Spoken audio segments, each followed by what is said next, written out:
school committee to order at 6:33 p.m. And our first, we have to do roll call vote. Jennifer. Present. Sarah. Present. Deb. Here. Tim. Present. Irv. Here. William. Here. Sarah Bass here. And Anna. Here. Excellent, thank you. Okay, now our first order of business will be public comment. Is there anyone who wanted to come make public comment? We did not receive any written or. Sorry. This is Mika and I are here because over 3 minutes, so we want to be cognizant of that. Hello, Irv. It's a person that's running. I'm not really running for anything, but remember that. Anyway, I'm here to call on the school committee to immediately activate the school equity task force, shifting it from an advisory body to one that has real authority and impact. Two recent incidents in our middle school underscore the urgent need for systemic accountability. First, during a civil rights lesson, a teacher attempted to guide students through a meaningful discussion. Instead of being supported, the effort was met with surveillance, silencing, and a clear message: stay in line or face consequences. A real opportunity for dialogue and learning was shut down. This wasn't a missed teaching moment. It was a targeted act of undermining an educator in the line of their work. The second incident was at the Black History Month Assembly. A teacher called the Black Lives Matter movement a terrorist organization. This happened during an event meant to honor Dr. Martin Luther King, a moment that should have uplifted Black history and celebrated Black contributions. Instead, it delivered harm, distortion, and profound disrespect. Have students been given the chance to understand what prompted BLM, the murder of George Floyd, and the countless Black lives lost to systemic violence? Has a teacher been asked to reflect, repair, and grow? Or is this another example of harm without consequences? These incidents are not isolated. They reflect a darker entrenched pattern of anti-Blackness, colorism, and retaliation that exists in our schools, especially at the middle school, and we need to name that clearly. Let's also name another harsh truth. There's a documented pattern of surveillance, targeting, and professional punishment of Black educators when they try to engage in equity work, uplift their communities, or teach honestly about race and justice. These educators are often placed under scrutiny, evaluated more harshly, or outright pushed out. The result, a toxic and hostile work environment where Black educators are afraid to speak freely or teach truthfully. Black people are not monolithic. We hold a diversity of views and experiences, but one thing is clear: Blackness is visible, constant, and cannot be hidden.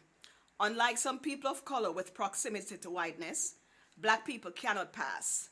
The lack of protection carries a distinct burden, one that must be recognized in how this district responds to harm.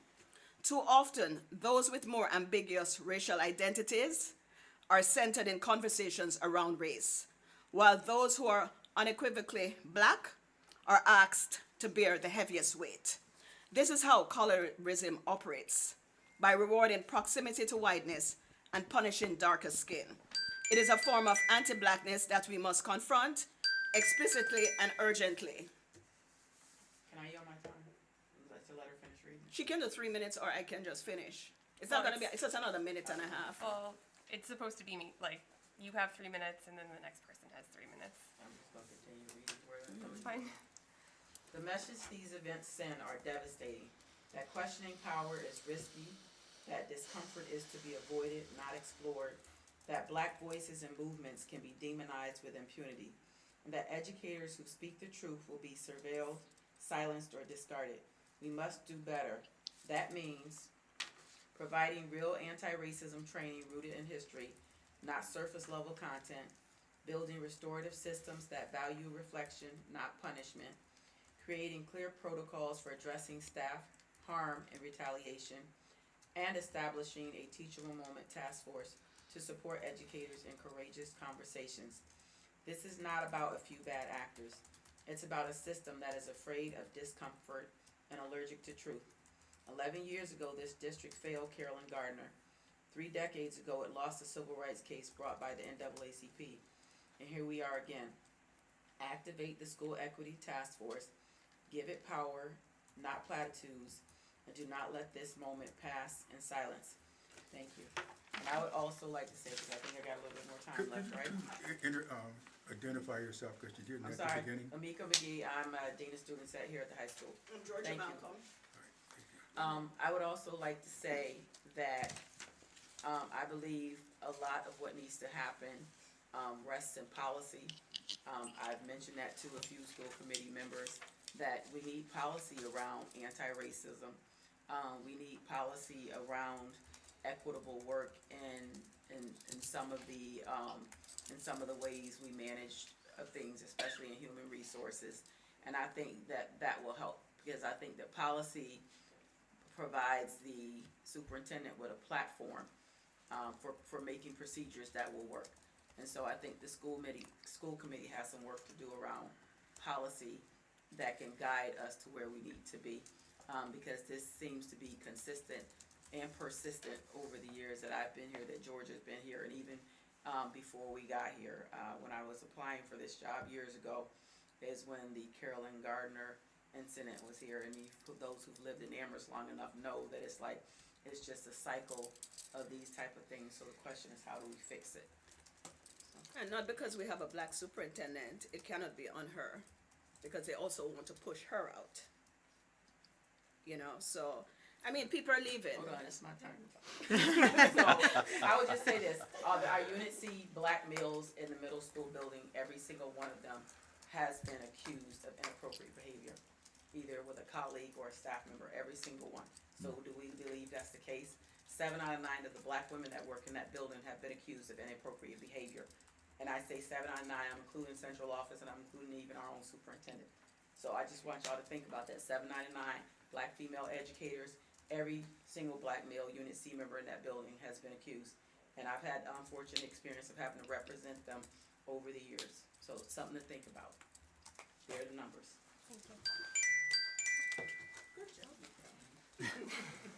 Thanks, guys. Thank you. Thank you.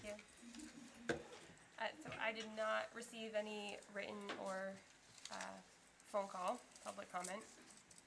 So next up is executive session. So I will move the Amherst Pelham Regional School Committee will now consider entering executive session pursuant to GLC 30A, Section 21A, Purpose 3, to discuss strategies with respect to collective bargaining, litigation if an open meeting may have a detrimental effect on the bargaining or litigating position of the public body, and this chair so declares, and I do declare, with the APEA negotiations units A, B, and C, with the intent to return to open session. Second. Was that Jennifer, you, Jennifer? yeah. Thank you. Do I have a link? You can. You will. Jennifer. Yes. Sarah. Yes. Deb. Yes. Tim. Yes. Irv. Yes. William. Yes. Sarah Beth, yes. And Anna. Yes. Thank you. All right.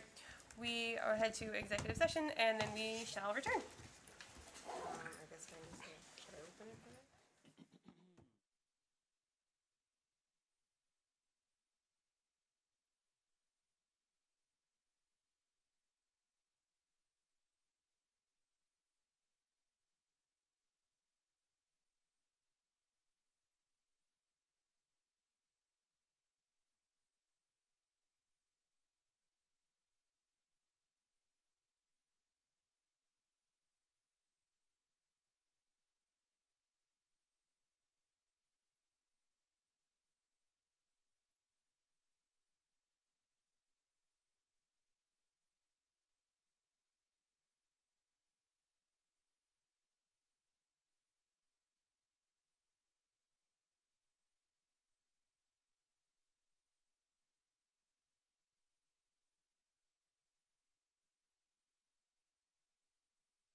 How are you? Good. Did you have a nice little break? Chatted. That's good. There's friendly people here. You figured out the Wi-Fi here? I just did on my phone, but now I have to. Public access. If you do, let Thank us you. know. Oh, You I don't remembered click it. Let you know too. All right, remind me your name. Sorry. Rachel. Thanks. Okay, Margaret's working. I will call us back to order at 7:25. So at the region, we have one more thing we have to take care of. We have several subcommittee seats that are vacant that we need to fill. There's a seat on the Budget and Audit Subcommittee. There's a regional rep to the Town of Amherst Budgeting Coordinating Group, and there is a regional rep to the Collaborative. Any takers? Yep. Tim? I'm interested in joining the Budget and Audit Subcommittee. Okay. Irv? I already represent Amherst on the BCG. And I was wondering, do we need both of it? I mean, can I represent both? My personal feeling is that having a separate regional voice is important at the BCG. You do realize that when you're on the BCG, well, the first thing I realized was that when we had this conversation before, and we had a BCG meeting, it's impossible for me as a member of the region not to speak in favor of those, of the region's interests. It's just not possible. Deb?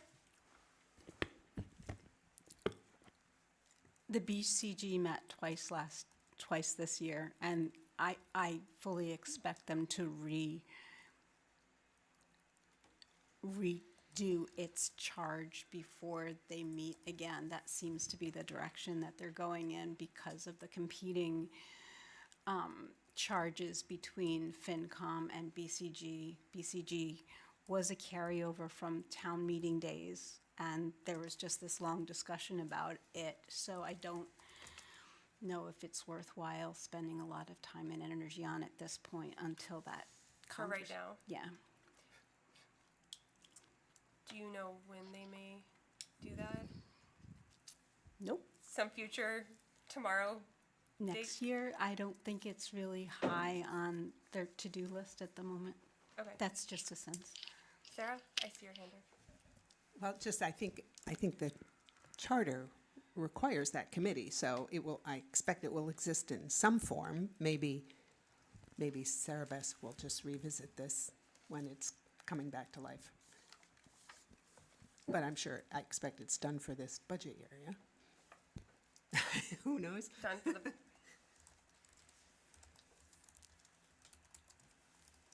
Okay. Yep, Irv. Thank you. I did write a rather terse memo to the chair of the BCG and the town manager and said, in essence, was the BCG dead? And if so, I wasn't invited to the funeral, and I would like to know when the postmortem is going to happen.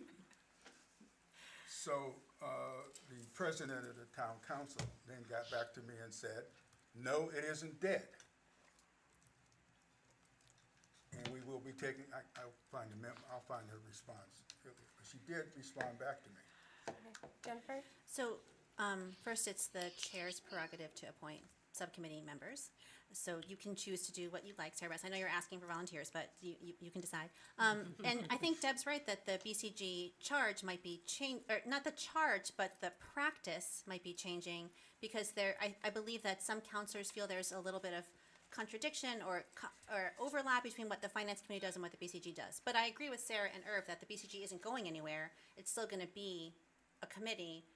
It might look different, but I think I don't necessarily see any reason to wait because who knows what's gonna happen and when, and I believe the town council would need to like discuss and debate and vote if they were gonna change the practice of it. Anyway, I think it still warrants appointing someone, and I kinda do think it makes sense to have a non-Amherst person, if there is one on this committee, to be, the regional rep on the BCG.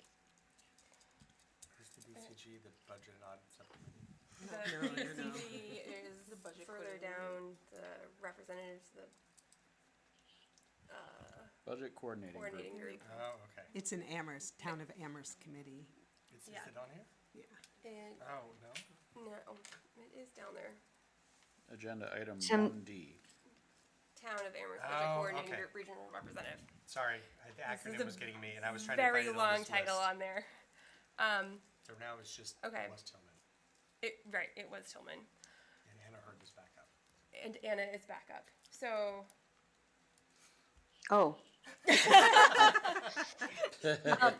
I was gonna ask if, Tim or Rachel or William or Sarah wanted to do it. Sarah Bess? okay. All right. No? All right. Thank you, Anna, for that suggestion.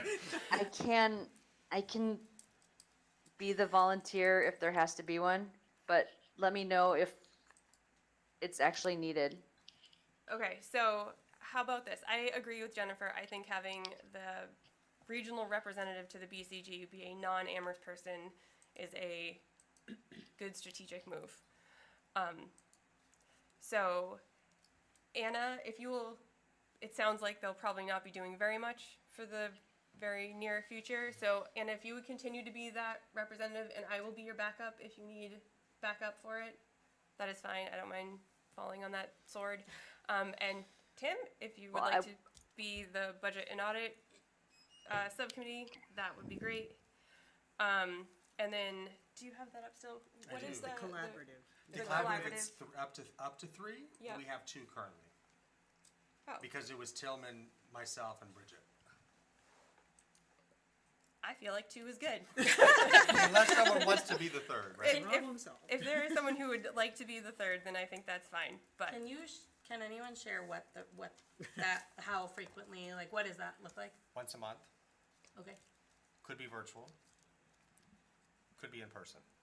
If you go in person, you get a sandwich. If you go virtual, you don't. you know, I love that selling point. so Anna will be Or salad. BCG, and then we will just leave our collaborative representation at 2. Okay, excellent.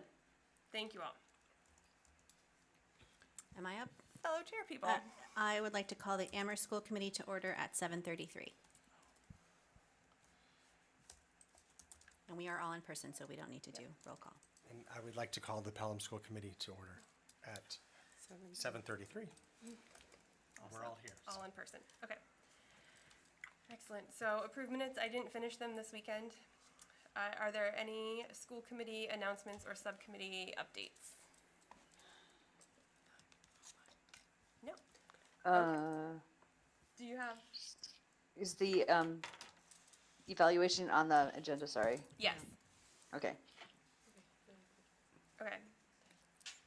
Superintendent. I have, oh, sorry, I Oh, just have I'm a small sorry. thing. I didn't see you. That's okay. I just wanted to say that I attended the all choral concert, the ARHS all choral concert. It was a Hurricane Singers concert choir and chorale last week, and it was wonderful and inspiring. And they celebrated the graduating seniors. Sorry, it was actually an all performing arts, all musical ensembles concert, including the band and the orchestra. Sorry, it was a lot of music. It was wonderful. All of the groups are so wonderful, and the students are so talented, and also you can tell how hard they worked, and the educators who lead those groups have done a wonderful job making music with the students. So I congratulations to everyone who participated. Sarah. That just reminds me to say that I wanted to thank I think it was the chorale, members of the chorale who came to the Memorial Day program at the town of Amherst yesterday and sang twice. It was just gorgeous. So thanks to them and Mr. Fruth. Excellent. Okay. Oh, Deb. So I've been following along, not as closely as I'd like, but I've been following along with the Town of Amherst Finance Committee meetings as they go through the departments. Today, this afternoon, was their kind of final discussion regarding the budget in its entirety, and I would have to say that both the narrative that has been coming and going, it remains strong amongst some of the town councilors, that well, I guess I'd like to say that it does not appear clear to me at this point that the 5% budget is going to get recommended for the Amherst School Committee by the Finance Committee, and that some town councilors, despite the town manager's statement otherwise, are attributing the frozen positions in the municipal budget to the extra asks above guidance that both school committees have made, despite the fact that town manager has been very clear, both in the presentation of his budget and subsequent questions by those town councilors, that that is not the case. Thank you. Okay. I'm ready. Okay. Good afternoon. Good evening. I need the day to move forward. All right, so thank you for joining for the joint superintendent's update. As always, I start with the district priorities. And I think by now we all know them: student safety and well-being, healing and stabilization of the district, and data accountability for equity. Inside the classrooms, one of my favorite highlights, and I'm working on getting back into classrooms, and I've been able to walk through school, so I'm very, very happy. In Amherst, at Fort River, students in the art class are working on a card game to debut on Multicultural Night this Thursday. And so for more information on Multicultural Night, it is posted on our website. But if you can't find it, please committee members, please sign up for Parent Square. Download the app. Thank you very much. So you can be aware of what's happening as well. In Pelham, third grade students got to practice their personification skills with a writing exercise. This exercise allows students to personify objects or non-human animals and is on display just outside the main office. So if you walk through, it's there. And at the region, saving the Arms and high school students recently received their awards for Classics Day and the National Latin Exam. Full high school classes earned honors and distinctions for their advanced comprehension of Latin. And I would have to say that they're also prepping for their orchestra concert, their band concert. There's a lot happening at the region, but I think the region is most excited because Thursday night is prom. So we are very excited about that, as many of us who are senior parents would know. In terms of athletics, it is great in terms of sports. With the season wrapping up, we wanted to quickly shout out the girls' ultimate varsity and track and field for being state and Western Mass champions, respectively. The Amherst Hurricane girls division varsity team, ultimate team, won their third tournament in the past 4 weeks. And more so, the Canes are dominating all weekend long, winning all 6 of their games: Cambridge, Lincoln, Sudbury, Lexington, Somerville, Newton. They're all over the place. So go Canes. And track and field won their first Western Mass title in 21 years, finishing with 136.5 points in the 2025 Western Massachusetts Division I Large School Championships. Again, go Canes! Yay! All right. I was asked to provide a track and field update. And so this is a combined update between meeting with the towns as well as, and I have bullets here, but I want to give some deeper insight. And I have some documents from our athletics director. So construction is anticipated to begin around June 18th. There is discussion around a groundbreaking event around probably on the 16th. So Sarah, best make yourself available. Thank you. Got it. However, bullet 3 is what is most affecting our track and field in terms of sports. And so what's happening is that initially we had projected for the loss of 2 fields with the possibility of 1 practice field. We are now losing all 3 fields.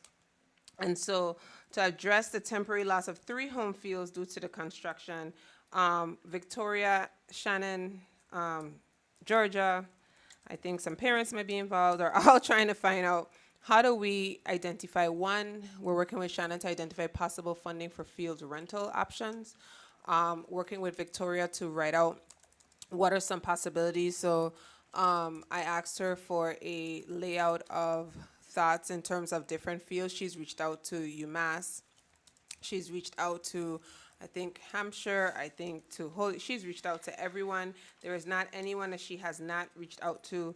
And we are looking upwards of like UMass right now. We're in conversation and email back and forth, but their current cost is like $200 an hour.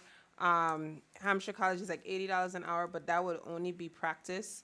The practice field.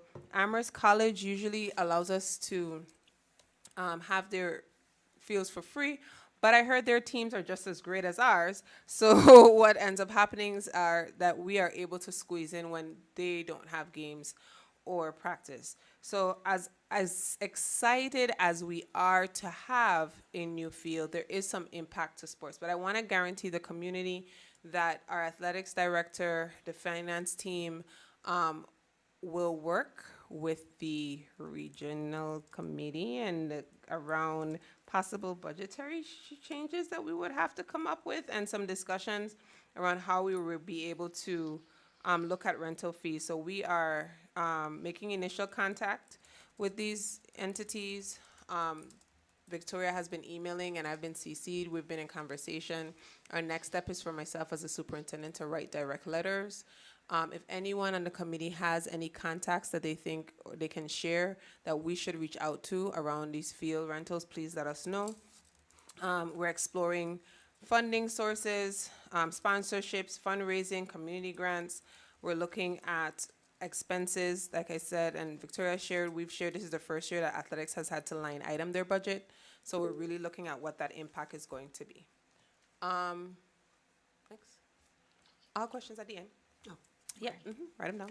Okay, in terms of finance and operations, we were asked at the last meeting, I think, Deb, your question was if we could talk about what will, the changes that have happened due to the budgets and the budgets, but one, we're not able to do that today. One, May 19th, as of May 19th, 3 towns have approved our regional budget. Woohoo! Hard work. I will still be going to Shutesbury's meeting to show my support. But so definitely in the region, we now have an official budget to move forward with and get those numbers in place. 2, Pelham budget was approved at the town meeting on May 10th.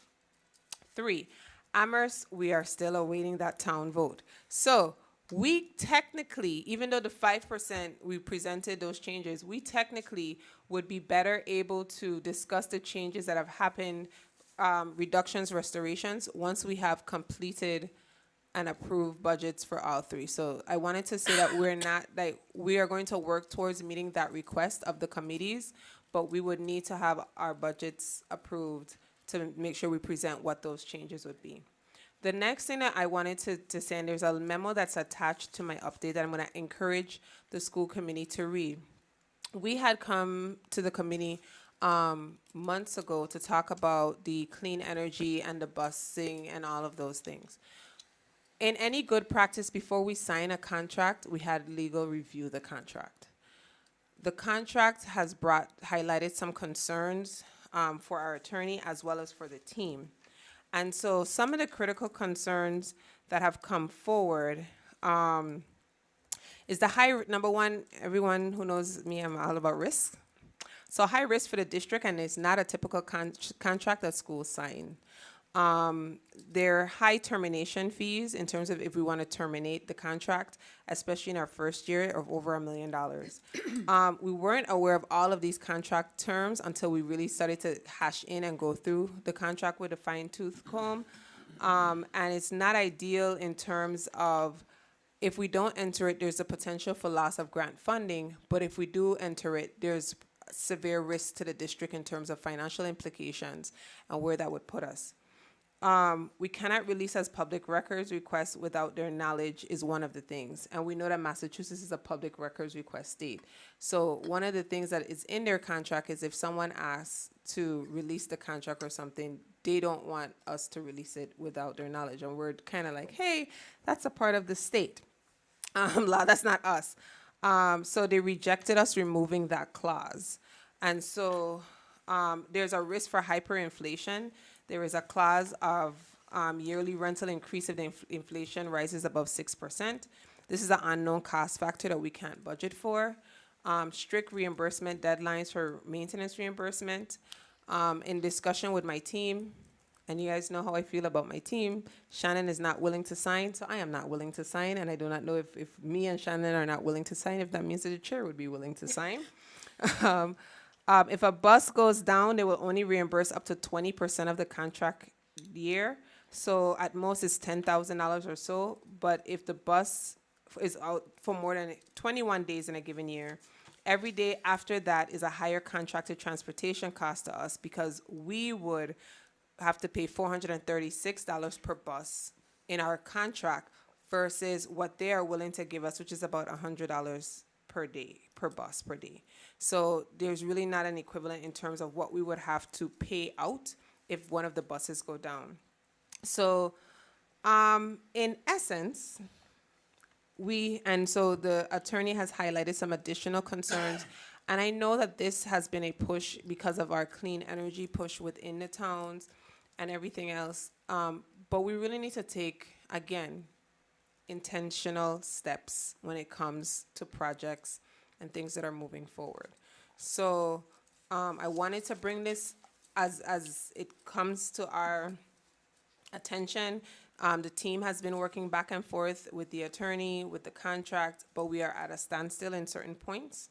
And so I will be stepping in to support the team because I think they've gone as far as they can. And so I will step in, and I'm not sure if without a lot of these critical changes and meeting the concerns of the attorney, if we will be moving forward with this. And when we make that possible decision, we will bring it forward to the committees so you're aware. But we didn't want you to be blindsided at the end. We wanted you to have a bit of information now to reflect upon. Today was a great day. We outside of meetings, today the Northampton Youth Commission hosted Secretary Tutwiler. And so the purpose was to bring districts across Western Mass to share the real impact of funding education crisis and engage directly with Secretary Tutwiler. Various districts were able to present. Gateway, Hampshire, Hadley, Hatfield, Amherst. I'm missing somebody. I know I am. Pioneer Valley. It's about 7 districts. Northampton. That's everybody, I think. If I miss somebody, I'm sorry. So the key topics for ARPS for us were, and we presented, I presented around expenses outpacing revenues. All of the school districts, as superintendents, we kind of conversed on different things that we're all going to talk about.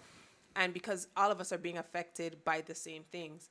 And so we spotlighted the urgent need for full funding of regional transportation reimbursement. I did not cut corners. I said 100%. Give us it back. Increased circuit breaker support to offset soaring special education costs, and fully funding rural school aid. We wanted to elevate the voices of students. It was really great for students to talk about the impact of transportation. In my presentation, I talked about the fact that all 3 of the districts that I serve together combined face about a $2.7 million deficit.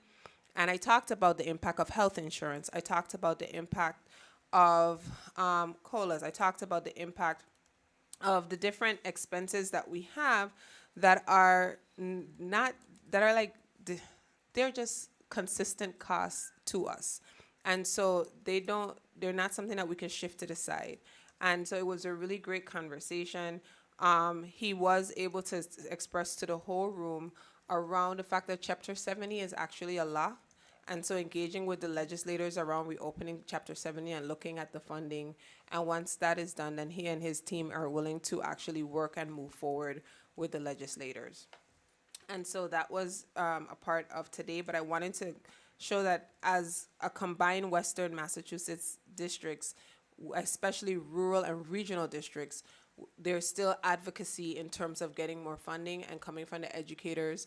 There were, today, I was joined by the town of Amherst, Kathy Schoen from the Finance Committee, also got an opportunity to present.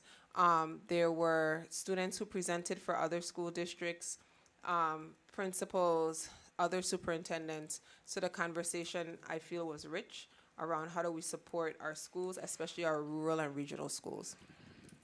And then district events, I'm updating the list. And so one thing that I want to say is that the last time we called it graduations, they're actually moving up ceremonies. And so this week will be our first graduation in a summit at Munson Library. And so that's May 30th. And then next week, the 6th is next week, right? Yeah, next week would be our high school graduation, and then the following week. So there's a lot of great things happening in all 3 districts. And I want to say thank you. And as always, my quotes. So again, from Nelson Mandela, education is the most powerful weapon which you can use to change the world. However, we need to make sure we're putting a system in place where we are creating change agents. And so that was my push to the secretary today. At least I would like to provide our students with the bare minimum, like the basic educational system. So thank you. Anna, heard your hand go up earlier. Yeah, so I was gonna say, has Victoria reached out to Oxbow Marina? They have some fields that Amherst, I think there was a I don't know who was involved, but there was an ultimate Frisbee program that used those fields over the summer, I think. I don't know if it was summer or spring last year. Oxbow And, Marina? Yep. Okay. It's kind of a trek, but it's, It's a lot of space. yeah. I think one of her concerns, and I know she's one of our listeners, if you had to, your top 10 listeners from the district office, Victoria, Shannon, definitely Kate, and Marta. So definitely those 4. I want to say that one of our concerns in terms of distance is also the cost of transportation. Yep. So we were just trying to figure out in terms of proximity in a conversation with her. It's like it's going to be something. We're going to incur a cost somewhere. But I will add that to the list for our conversation. Thank you. Any further questions or comments? Okay, Jennifer. In past years, school committee members have been invited to attend ARHS graduation, and I just wanted to find out if that was going to happen this year and Yes. how many. Okay. Okay, they're in the works. Sarah? Yeah, about the fields, another idea, but perhaps Victoria's already thought of this. The McDuffie School in Granby is a private school, but it has lots of fields, and Amherst has held the Ultimate Invitational there a couple times. So I don't know how big the school is. I'd be surprised if all those fields were in use all the time, but it is a bit of a hike. Okay. Deb? So I reached out to the former boosters chair just to remind myself of the funding situation there. And while the monies from the towns themselves have conditions, the boosters' money that they donated, they raised and donated, does not. Okay. So as I recall, it was about $100,000, but that number changed based when the turf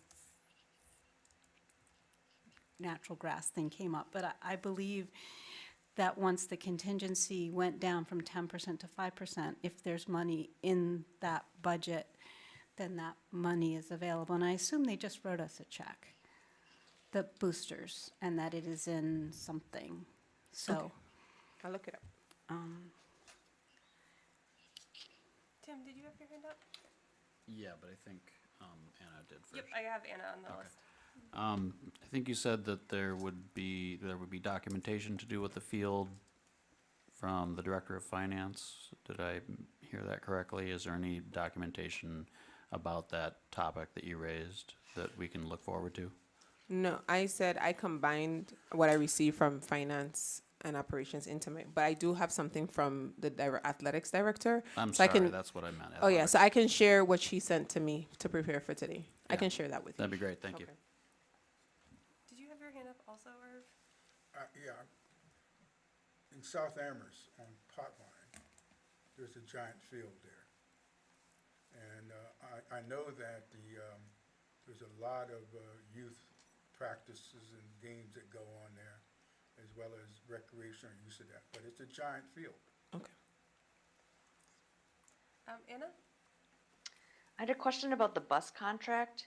So I understand that, is this specific to the electric bus? Or Yes. is it to the whole contract? No, this is not our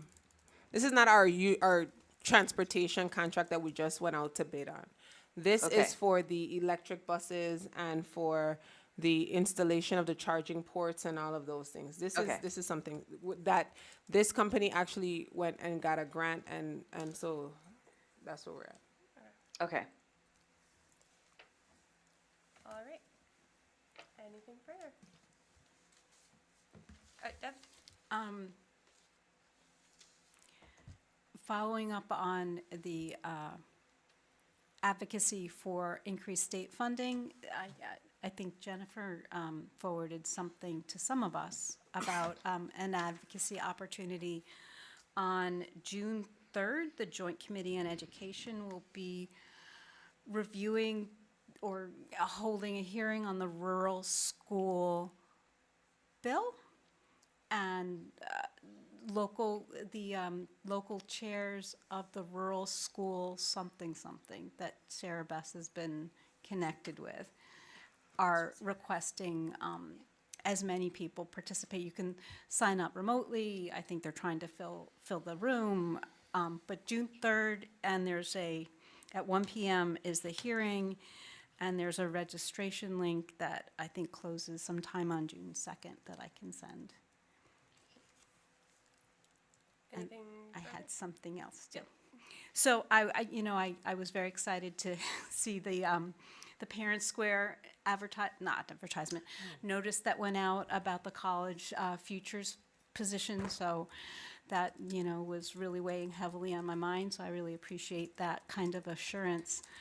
And then perhaps some insight at some point or sometime soon about the time between when a position is announced that it will be vacant and when it's posted. I know there's a procurement process and all of that. I was just really concerned about the timing this late in the year for posting that position. So I can expand on that later, but one of the things I would like to see around that is, I'm trying to choose my words wisely because I get in trouble for my words all the time. When individuals choose to shift, whether they choose to retire, resign, they vacate a position. One of the critical things, especially for our unionized positions, especially in our fiscal situation, is looking at how positions are then filled, as well as when we have to issue RIF notices. And then looking at the criticalness of that position to the organization. This is one of those positions that we asked the school to hold off on posting, and we said to hold off on posting because it is one that could be impacted by our fiscal situation if we have to RIF in the future upcoming year. Because again, it lends to seniority, it lends to who comes in when, it lends to how we fill positions. And I wouldn't want for such a critical role to be impacted because of when the person came in and their lack of seniority within the district. So it's not, and I wanted to address that part in saying it's not that I didn't want to fill it or we don't want to fill it. We want to make sure that whoever comes in there has a lasting impact, because that role is critical to the school and the organization itself, our students and their success. So we're really trying to be intentional in how we fill it. That's one. Two, when an individual opts to leave a position and they go out, like they vacate a position within the district, there are different timeframes based on posting the position, dependent on when we receive notification, the type of role it is. If we are, like for right now, we are in a funny period where we actually are looking at some of our clerical positions. However, because of a recent reminder that I received from the union today, why are we filling positions when we are also riffing other positions and individuals may have seniority? So there are a lot of back end things that go into when we post and when we shift, but we can talk about that in the future. Thank you. You're welcome. Okay. Any further? So I have a quick chairs update. So I was the one that forwarded the rural schools, which I did link. It's totally fine. So if you're looking for it in your email, it came from me. So yes, there is a advocacy opportunity for the rural schools bill is having a hearing with the Joint Committee on Education June 3rd at 1 p.m. And I linked in board docs under the chair's update in the meeting how to participate. If you want to, there you can register. You can go to Boston and be in person. You can register to have virtual testimony, or you can write in to connect. So if there's more information, I'm happy to share it out again.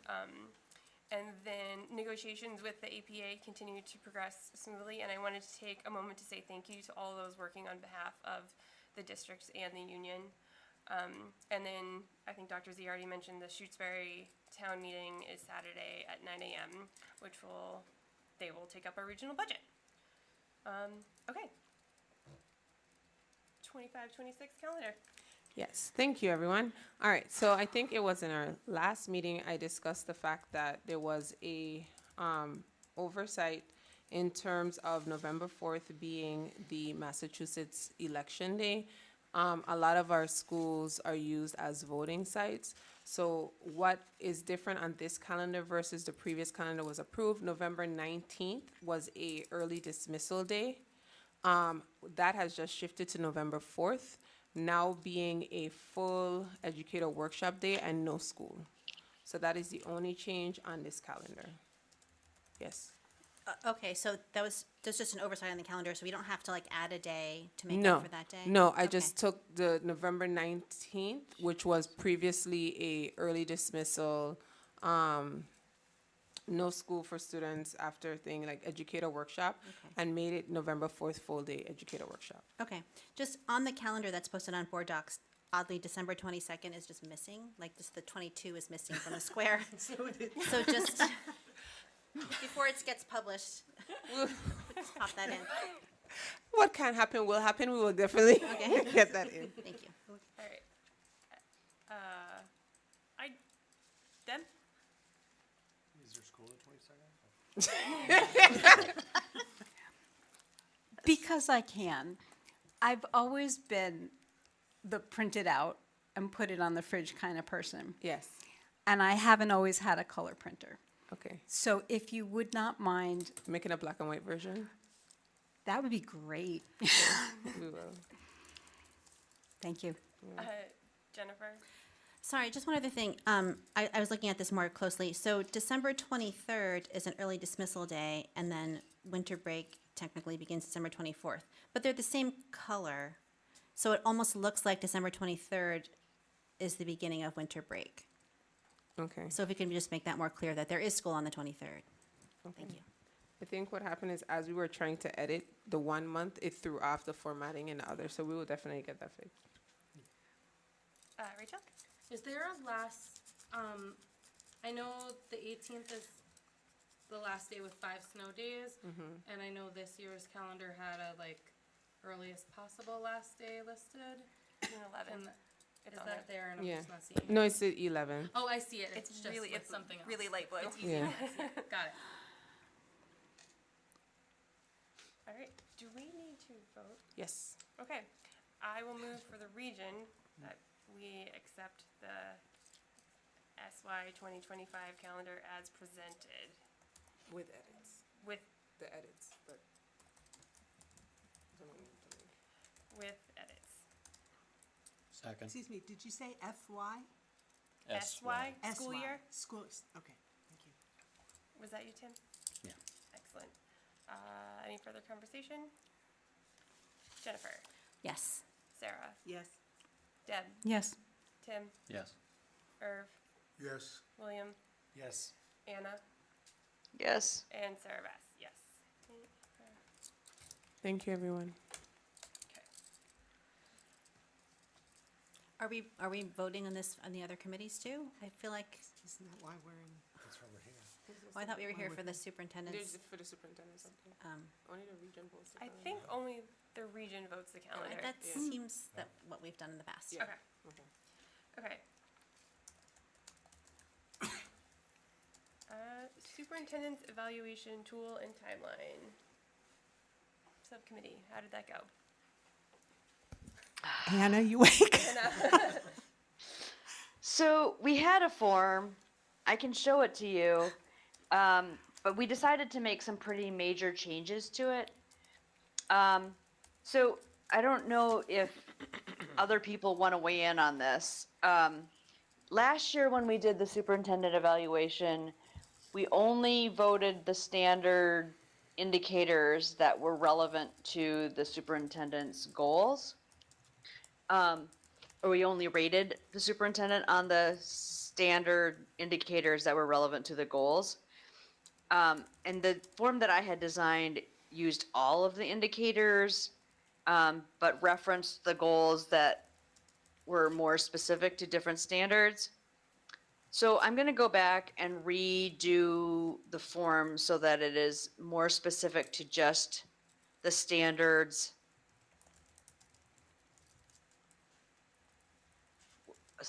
What are they called? Indicators? Indicators that are more related to the goals that we have, and then add more details on what those ratings mean, like I did last year. So, and then the superintendent also offered up a consulting team that she's been working with on other forms. It's sort of a package deal, so this work would not add any expense to the district to help make the form more readable and also make the data collection more coherent. So it wouldn't necessarily, the interface might not be that different, but the dumping into an analyzable format could be improved a little bit, and it might also be possible to create a system that spits out forms or consolidated results a little bit easier. So I'm gonna meet with them on Friday if the regional school committee, or if the school committees think that that's acceptable, I can meet with them and help them work on the format of the form. And then I will put in some work before then to consolidate the question and information that we want to be included. Okay. So I think Sarah Bess attached the draft form. And then there may also be an attachment of what's called a rubric. Let me just see what else here. And then there's yet one more form that is less important, but there is What's that? No. There's nothing attached. No. I will do it right now. I thought I attached it. I apologize. Okay, Anna, what I think I can do. Anna, do you want me to talk about how I'll submit the artifacts while? Sure. Okay. So Yeah. Anna and I met Friday. It was Friday. Anna and I met on Friday, and we agreed that I would create a Google Drive, and then share that Google Drive with the committee. And that will be, the drive will be split by goals, and then it would have the artifacts in each. So you'll go into the drive, it'll have goal 1, goal 2, goal 3, goal 4. You click on that goal, and when you go in, it'll have the artifacts tied to whatever it is so you can review. So we did have that discussion, and we agreed to share, and I am truly grateful for this subcommittee, because Anna does a really good job of not just pushing back, but framing things very well for me. So, and not a lot of work for you. So it helped greatly in the conversation. So thank you, Anna. So you will receive, I think once you talk tonight about timelines, you will receive the Google Drive from myself.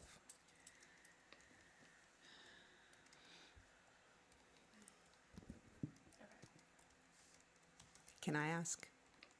Yes. Well, thinking out loud, how we're going to get this all done in the next month.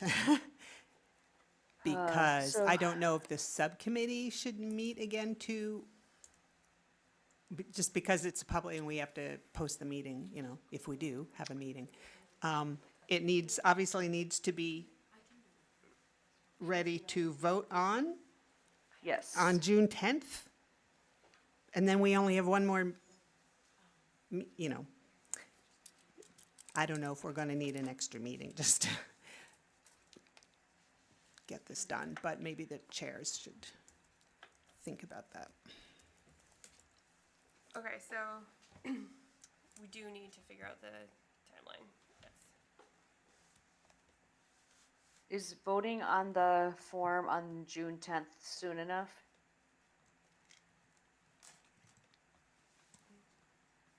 So we have, for this school year, we have June 10th and June 24th for regional school committee meetings. After tonight.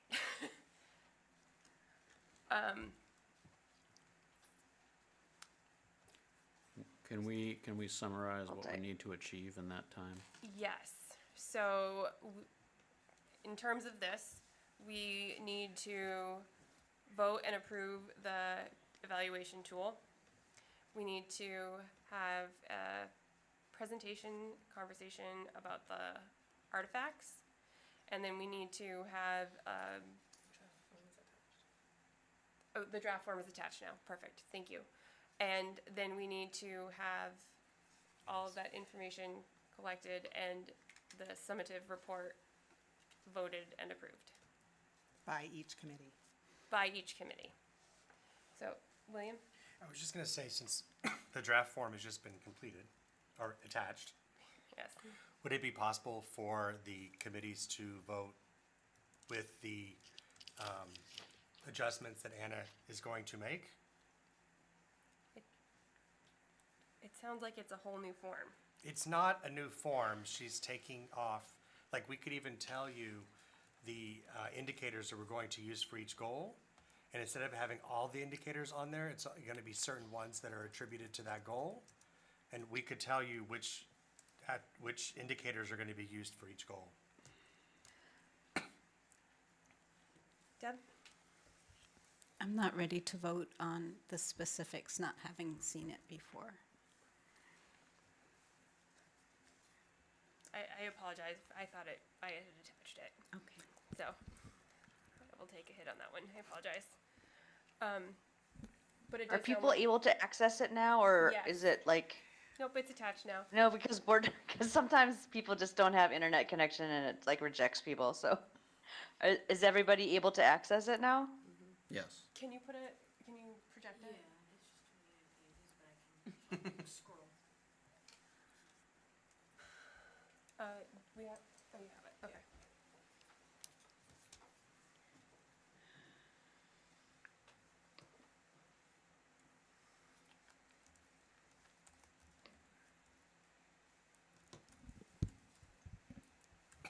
It's very long. Yeah, it's 29 pages. Yeah, and it's gonna get longer, honestly. So, so some of the things are gonna disappear, but there's gonna be a lot more detail added as well, which it's a little bit. So there's two options. What I did last year, if some of you remember this and some of you don't, is that for each rating, I included sort of a description of what that rating meant. And in this version, I described the goals and then just left the ratings there. But so I was going to add more specific descriptions of what unsatisfactory, Needs improvement. needs improvement, proficient, exemplary mean for each goal, for each standard, and for not met, some progress, significant progress, met and exceeded mean for the goals. So that we're all sort of like thinking about the different ratings similarly. For the standards, there is a description in the rubric, and I could share my screen, but I don't know if that works. If you can, let me see if you can project this link.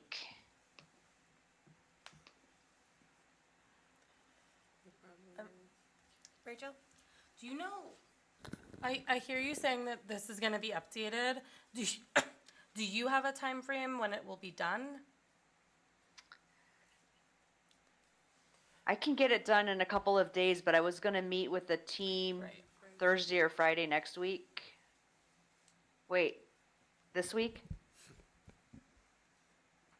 And then if that was the route that we went, then they would need time to put it together, presumably? Yeah. But I think Okay. the questions are going to be the same, just like how it appears on the screen is gonna be a little bit different. And I think for the tool that we use, it's the questions that are important and not necessarily exactly how it appears. So can someone click on this link and put it on the screen that I'd sent in the chat? Oh. Can you email it to Megan? Yes. So sorry. Just to let y'all know, like the unsatisfactory, all the stuff that she's adding is from MAS, it's from the DESI. We're not making up the wording. Right. It's just cutting and pasting. But instead of having to like Imagine. what it is or have to look at the two forms, we're gonna try to put it all in one form. So it the really content is really what's in front of us. the content is in front of us, and the questions are here, and she's going to take some of the indicators off for each question, and we're only gonna use the indicators that pertain to that goal. So, yes, a lot of it is changing the way it's gonna look, but the substance is still what is here today, my opinion. Irv? Two questions. Are we going to vote on this tonight? It's A and B. If we are going to vote on it tonight, it would seem to me, I'm just seeing this, and I haven't had a chance to study it, to look at it. This is really important stuff. So if we are going to vote on it, I would say I would not vote on it because I'm not prepared to vote on it. But we need to, this group, the committee needs to know, are we going to be voting on this tonight? If not, then we can discuss this and then move on. I think that is what we are deciding. Oh, I didn't know that. Deb? I hate to suggest an additional meeting, but if we could do a virtual meeting with this being the only topic, if the format is changing, I just need a little bit of time to process it. You know, I'm always making sure there's nothing missing, which I assume that you have done, but I feel like it's part of my due diligence to make sure that there's nothing that I feel should be included that isn't, or. Sarah? Now that Deb's already made the suggestion, yes, I think, I hope the chairs will agree to have another joint meeting. I don't know if it's in a week or 10 days, but before June 10th, so we can have this settled. Or if there's some major problem, that we still have some time to fix it. But I'm reluctant to not take this up for a vote on June 10th. It seems a little risky, and I'm sorry this is happening late. Can you clarify, by June 10th, what needs to? June 10th is our next scheduled Yeah. regional meeting. But I believe all the committees need to vote on this assessment tool. With it completed or just the tool Well- itself? Got it. Well, that we agree, yes, that we're all going to use this Got form it. now. So we can't start using it until we've Yeah, agreed that's to what it. yes. So that's, Okay, so realistically, Anna, subcommittee, today is the 27th. When can the form be complete? well, it's basically Anna that does the typing unless there's Yeah, I a mean, piece that, pieces that we It can. I think I can get it into a format that is votable, and then I can work with the IT group to make it, to back end it. Does that make sense? So I think can we meet next week So virtually?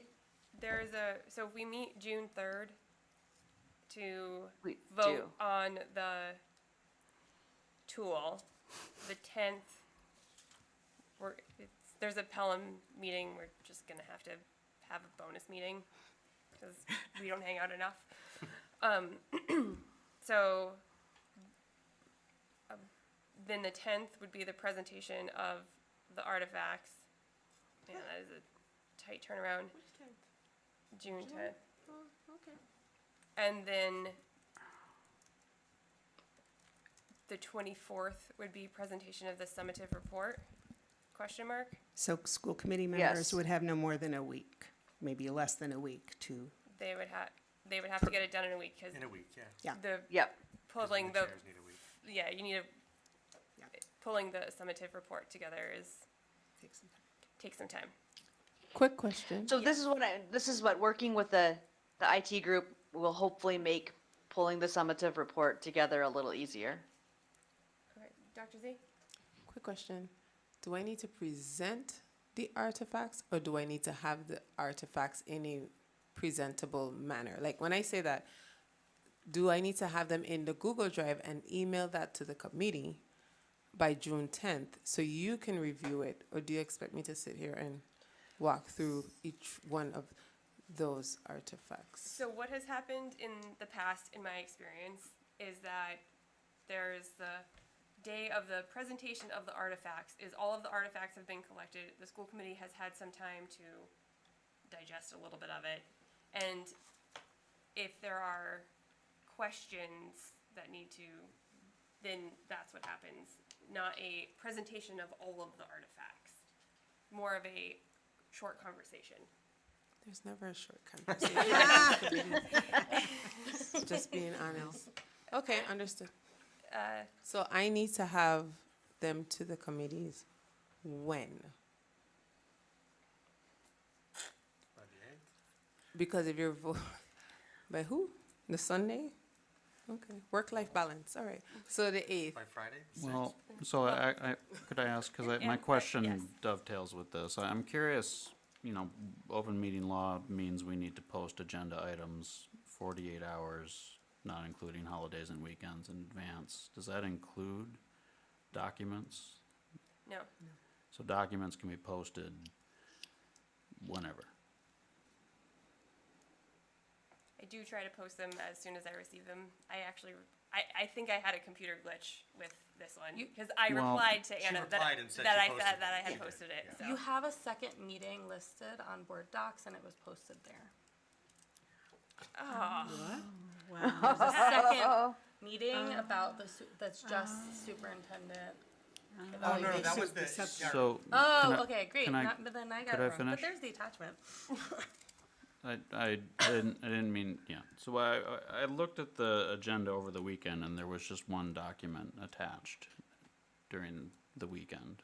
And then I looked at it at the beginning of the meeting and there's tons of documents, right? So I was hoping to like prepare over the weekend for the meeting and then I found that that wasn't possible. And I think that I don't want you to do this on Sunday. I would rather you do it on Friday. And then you have your work-life balance.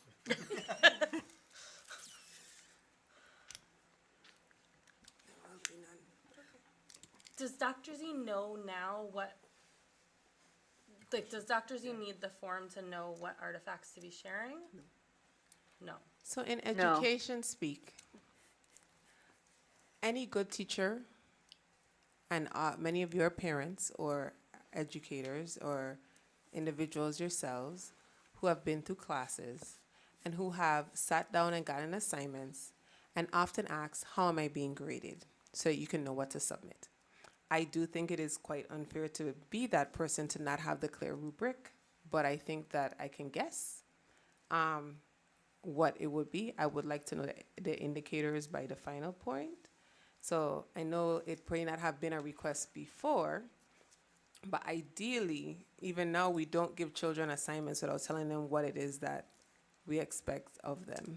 So I'm going to be prepared to submit my artifacts, but I do think that that would ideally support the process. Yeah. Yeah, so this is one of the fundamental roles of the school committee, and I would like to do it according to Hoyle, if nobody knows what that means. There's a standard set of rules for games called the Book of Hoyle, card games. And there's I would like to do it properly. So again, if the questions are if the format is being changed, the questions remain the same, my order of priority would be keep the questions the way they are. You don't need to mesh in the part where Desi defines what the 4 checkboxes mean. Get the rubric done. And then, What do you mean? is there a rubric that you have already? So, That's what we're looking at, right? okay, so there's the form, Yes.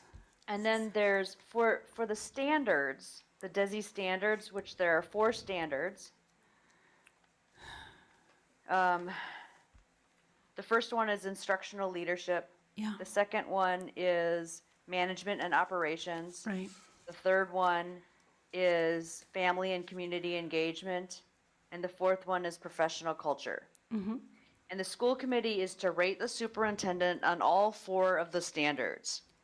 In the past, each of the standards has indicators listed under them.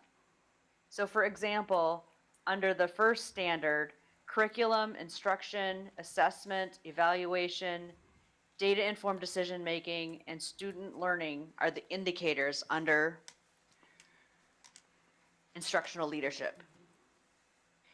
And then the rubric here just sort of describes what does unsatisfactory mean, what does needs improvement mean, what does proficient mean, and what does exemplary mean for each one of those indicators.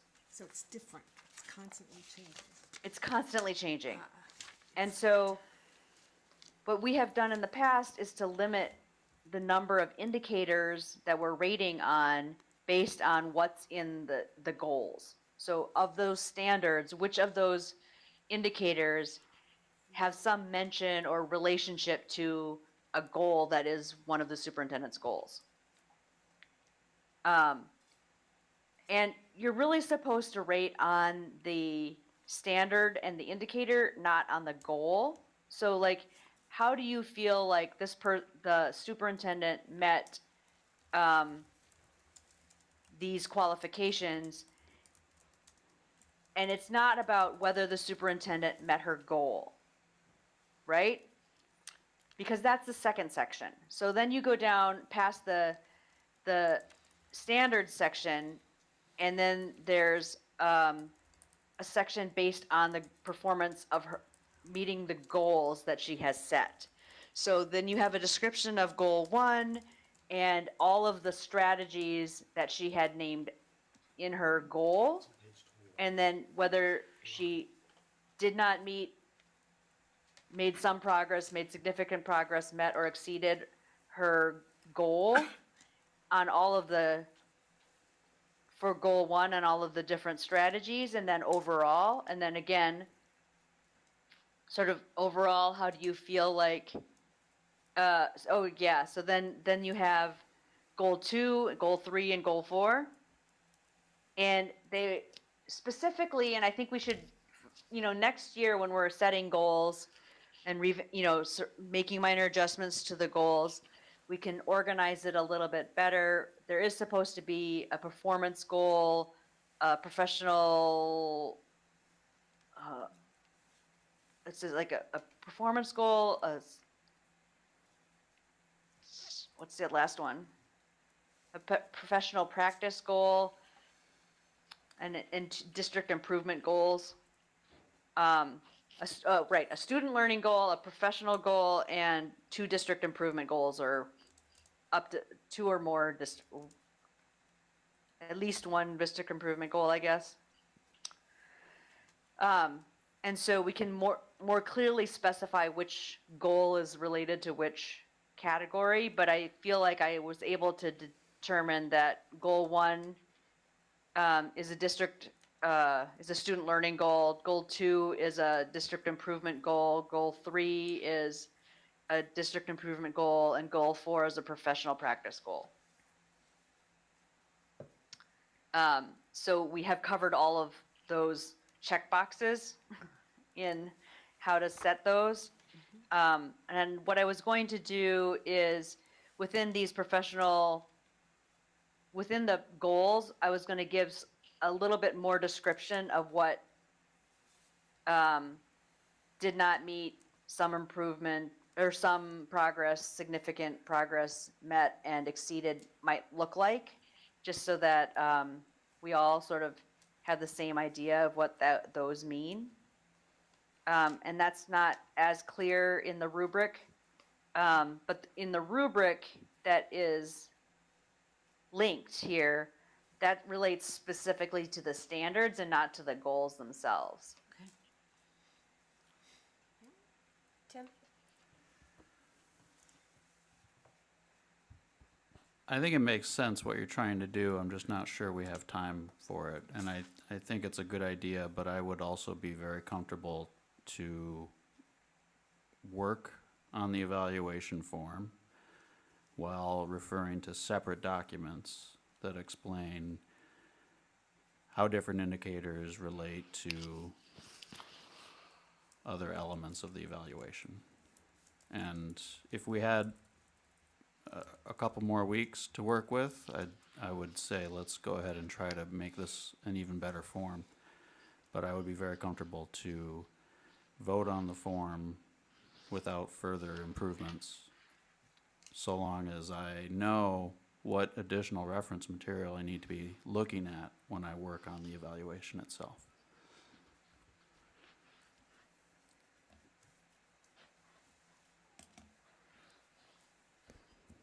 Okay.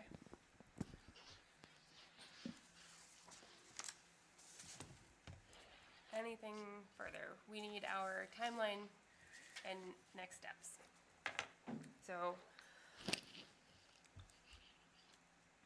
So can we have a meeting to vote on the form next week or not? Yeah, next Tuesday.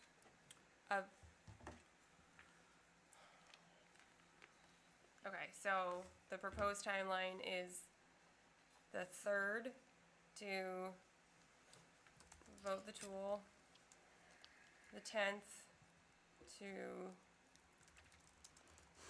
review artifacts, and the 24th to vote on summative report. Deb? The third is the meeting on Beacon Hill. Can't do everything, I just wanted to point that out. It's the hearing on Beacon Hill. On rural school aid, one of the two things that can really fundamentally change our funding situation. That is currently being, I don't know, the House the governor's budget was 6.5 million, and then the House went up to 16, and then somebody knocked it down again out of a total of 60 million. Okay. Sarah? I think we heard that if we wish to testify, we can do that virtually. We can. Okay. Rachel? I just was gonna say that hearing's at 1 PM and this would be an evening, potentially virtual meeting. Yeah. So I don't think there's a conflict, Okay. even if people are heading to Boston. Okay. Tim? Are we talking about a virtual meeting on the 3rd? I believe so. Yes. Okay. Is there any room for discussion about the possibility of voting on the form tonight? I would say the subcommittee was not, the subcommittee wants to revise the form. So, I think our subcommittee is not recommending that. William? I would say if we could accept the goals and the questions as written with the understanding of the indicators we're going to use as edited, we could maybe vote on it. But I would not be comfortable voting on using this form as presented tonight. Which would mean we have another meeting regardless, right? Yes, I think we have Yeah, to I vote think- on the tool. Yeah, and I was just gonna say, the Pelham has a school committee meeting from 5 to 7 PM on the 3rd already. So then maybe we could meet after the Pelham meeting virtually, since we already have a meeting. Does it make sense to meet on a different day, or I'm happy to meet after the Pelham meeting, but is that what works best? I think after the Pelham meeting works. What? I have to be for that meeting too? No, I know what the rest of your week looks like because we are together every day I for the know. rest of the week. So I was just like, I'm not gonna be there. You are at the Pelham meeting I at that am. one, right? Yeah. you're saying you don't need, the superintendent doesn't need to attend the To meeting vote to on- vote on on the the date. tool. Late after the No. Pelham meeting. Yeah. Yes. Could it be I virtual got or it. present if you wanted to come to Pelham? So, We're gonna be sitting there. we will. Okay. So 7 o'clock on Tuesday? Oh, 6 o'clock, right? 6:15? Well, It's a little different. are we actually doing a 2-hour meeting? I know it's listed as 2 hours. Is that real? You have to, you can't. Don't jinx Pelham. Usually we're done by 6:15. Right. You can't schedule it if it's scheduled to end at a certain time. You can't schedule another competing meeting before that. You could change the meeting time. I don't think Hasn't been the posted. posting has a end time. I don't think so. Okay. Yeah. So maybe do 6:30. Okay.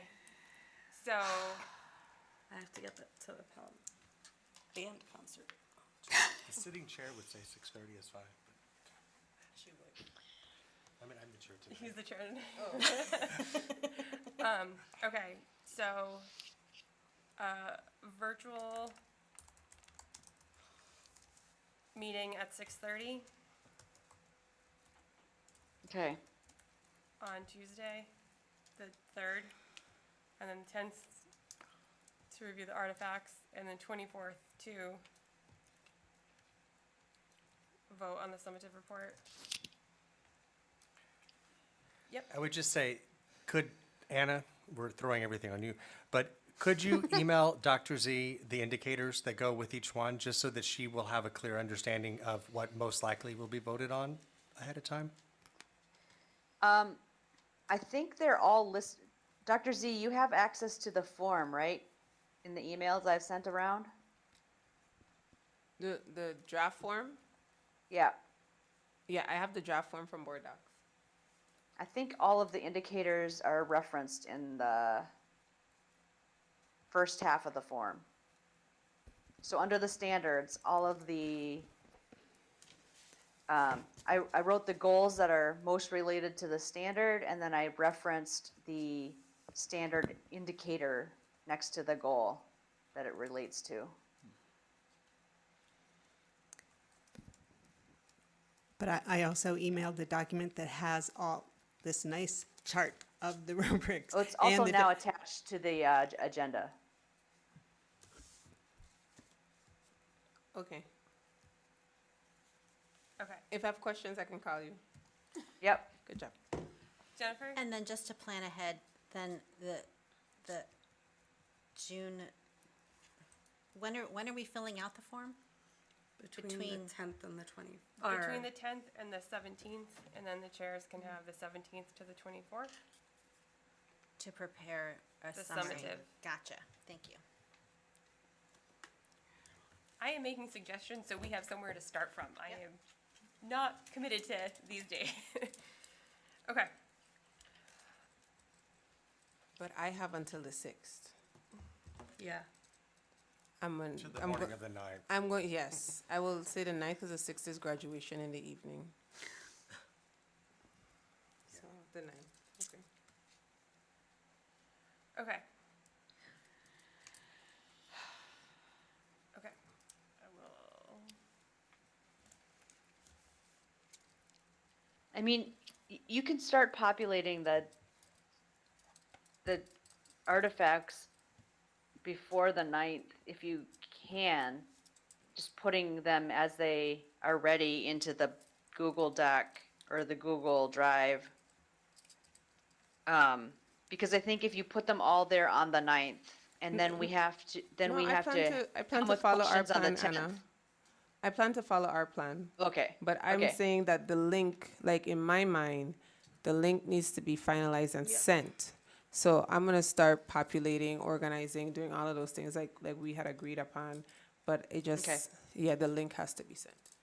I'm just saying that if we're supposed to have a meeting on the 10th where we come with questions about the artifacts, and we have to look at them on the 9th and the 10th during the day, it's going to be a lot of artifacts to look at in one day. We're just not giving Dr. Z enough time to do the work. to do it otherwise, so. I mean, it's I will try my best to get it in prior to the 9th. I'll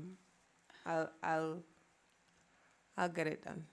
It'll be before the 9th. I think if you have most of the documents in there before the 9th, and you can send the link to the folder with all of them, and then you have a folder with artifacts, and then you have goal 1, goal 2, goal 3, goal 4. And if you send us the link to the artifacts folder, then as you add documents, we'll be able to see them. And so if you have most of them ready at a certain point, and then you say, okay, I just have these 2 more, they're coming. So I will have those posted by the 9th, but everything else is here on the 6th or whatever. I think that would be okay for us. I don't know if it's okay for you. I'm gonna work on it. I also am sitting down here thinking about the personalities on this committee that I serve. So I'm gonna try to get one link sent one time, and I'm gonna work to get it done. But if that works best to get it so everyone can start reviewing, I think we can work on it goal by goal as well. So I'll find a process that works for both of us. Okay, perfect. Excellent. Okay. So we have a plan. I will write the agenda for the 3rd and share it about.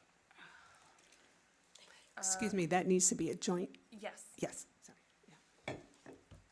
All 3 of these meetings are all joint, yeah. Yes. Yes. Okay. Next, discussion on the upcoming convening on education funding strategic collaboration across towns and districts. I guess that's me. I'm up. All right. So I have attached, because it really did not have any proposal. This is not a proposal. So I attached an outline and kind of hitting the key points that was in my email. And so I want to frame it this way. Everyone wants to support education. Everyone wants to do it their way. Everyone has really great ideas of how to come together to support education. And everyone has really grave concerns around the funding for education. In the past couple of months of sitting through, whether it's at school committee meetings and hearing different proposals, listening to town councilors come up with different proposals and send it to the school committee, sit down through meetings with town representatives, sit down through town meetings as I went to try and get the regional budget passed. Everyone has a lot of questions around how are we funding our schools, what's happening with programs. And even after we walk away from conversations, I still receive emails, I still receive concerns, everyone wants to know, well, why isn't this program continuing? Why isn't that program continuing? Why isn't this moving forward? But we just had a really in-depth and rich budget conversation that for some committees lasted us till 9, 10, 11 o'clock in the night. So I say that to say that the idea of how do we bring everyone together where we also know that I'm going to say that everyone feels that they are coming to a space where they can be supported, but we can build this together. I think that a lot of the conversations I heard around, even when the town sent a proposal to the committees, it was like, well, this isn't the town's role. Or when different individuals on the committees presented things, there was always a gap to, well, why this wouldn't work or why this would work. I think that we're in a ripe or clear place where everyone wants their questions answered, but more so we're in a very critical place, and I said this today, where we actually are at our breaking point, where for us, if we don't start to do something different and have a deeper and richer conversation around funding, around programming, around what it's going to take to run these schools, then are we even going to be able to provide the basic educational experience to our students? So the idea is, and I'm using the word convening because we're convening everyone together, bringing everyone together, is that the towns come in, our committees come in, the school system comes in. We have no preconceived notions, but what we're coming to do in our initial meeting is kind of have a conversation around what are the questions that we need answered? What is our unifying front? What do we want to do? It is not a task force because that is not my role as a superintendent. I cannot create a task force for the school committees. That's not my role. But my role is to make sure that the day-to-day operations are able to run. And then also making sure that we actually have an opportunity to create that fiscal sustainable future. And that's going to take a collaborative effort amongst the towns and amongst us as committee members, sorry, and amongst the school system. So I think this is a quick outline. The idea is that it will be facilitated by a neutral party. I think that if a committee member, if a town representative, if I facilitated a conversation, it would all feel like we're driving towards some sort of outcome. I think that a neutral party allows us to actually build that unified vision together. We need to develop our essential questions. What is that gonna look like? I don't know, because I really want us to come in blank slate, clean opportunities, clarify how can we preserve and reinvent programming, establish a collaborative process that belongs to all participants, and that's the part of it. We need to make sure that everyone feels like this is a us. This isn't some, this is a us.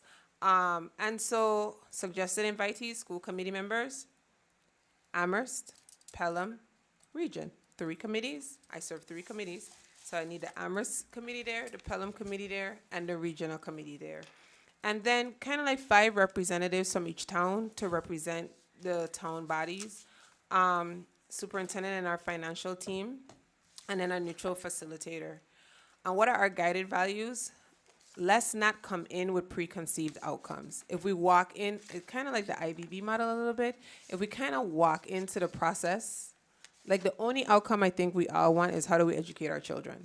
Like that should be the only thing that we walk in with, but not like, well, we want to know this from this person, or we want you to tell us how many positions. Like that's not the role that we're walking in here.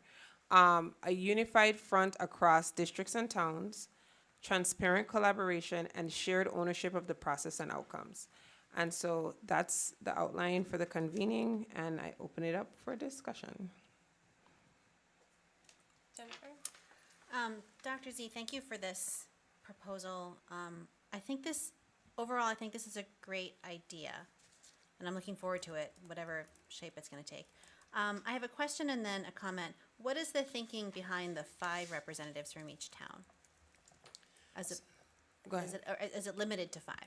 Yeah, so the idea was, and it was again, how do we create like this equal footing where everyone comes in? I also thought about the fact that, for example, there's positions that each of the towns have that, like, not each of the towns. So for example, Pelham doesn't have a town manager, but the other towns have a town manager. And then if we open it up to just everyone, we'll probably have like 15 or 30 representatives from Amherst just between the town council and the finance committee and the town manager and town representatives. So I was trying to create an opportunity for there to be like a equal footing for the towns in terms of their representation. That number could change, but I figured what is a number that everyone could possibly come up with. So I thought about probably 2 select board or 2 counselors, 2 finance committee representatives, and then 1 town representative. So for Pelham, they don't have a town manager, but they may pick someone additional from their town. For Amherst, they may choose for that town representative to be the town manager, like creating that opportunity where everyone has that kind of equal footing in the room. Okay, thank you. That makes sense. The part I'm uncomfortable with is the last bullet point about shared ownership of the process and outcomes. And I want to caution us to not, in an effort to be collaborative, to not abdicate our responsibility or that which is our purview. I don't want to open this up to say that there's now shared ownership of the budget, because I think that's a door people will walk through and be happily town representatives, and that's not what I wanted. That's not what I want out of this, and I don't think it's what you wanted out of it either. So I appreciate the emphasis on collaboration, but maybe shared understanding is a better way to phrase it than shared ownership. Shared ownership of the process of that day. Yes. That makes sense. But the outcomes, I don't know. I just want to be careful that we don't go too far into saying, like, we're going to open this up to anyone to have any questions about the budget or make any demands on the budget. I just want to make sure that we are not giving up our responsibility and that which is in our purview. Sorry. So I agree. I think that I can clarify that statement more clearly to be solely around the convening and what happens in the convening, in terms of we have shared ownership of how that process comes together and the outcome of what we walk away with as towns and everyone else. So I can expand on that and clarify that. Great, thank you. Irv? This is good. I obviously, because of my involvement in presenting something to this school committee, and also being knowledgeable that which was possibly going to happen by the town manager and the president of the town council. What I guess my main, it's not an objection. The big feeling that I have is this is all great, man, but there are no it's not operationalized enough to be able to bring this together for convening.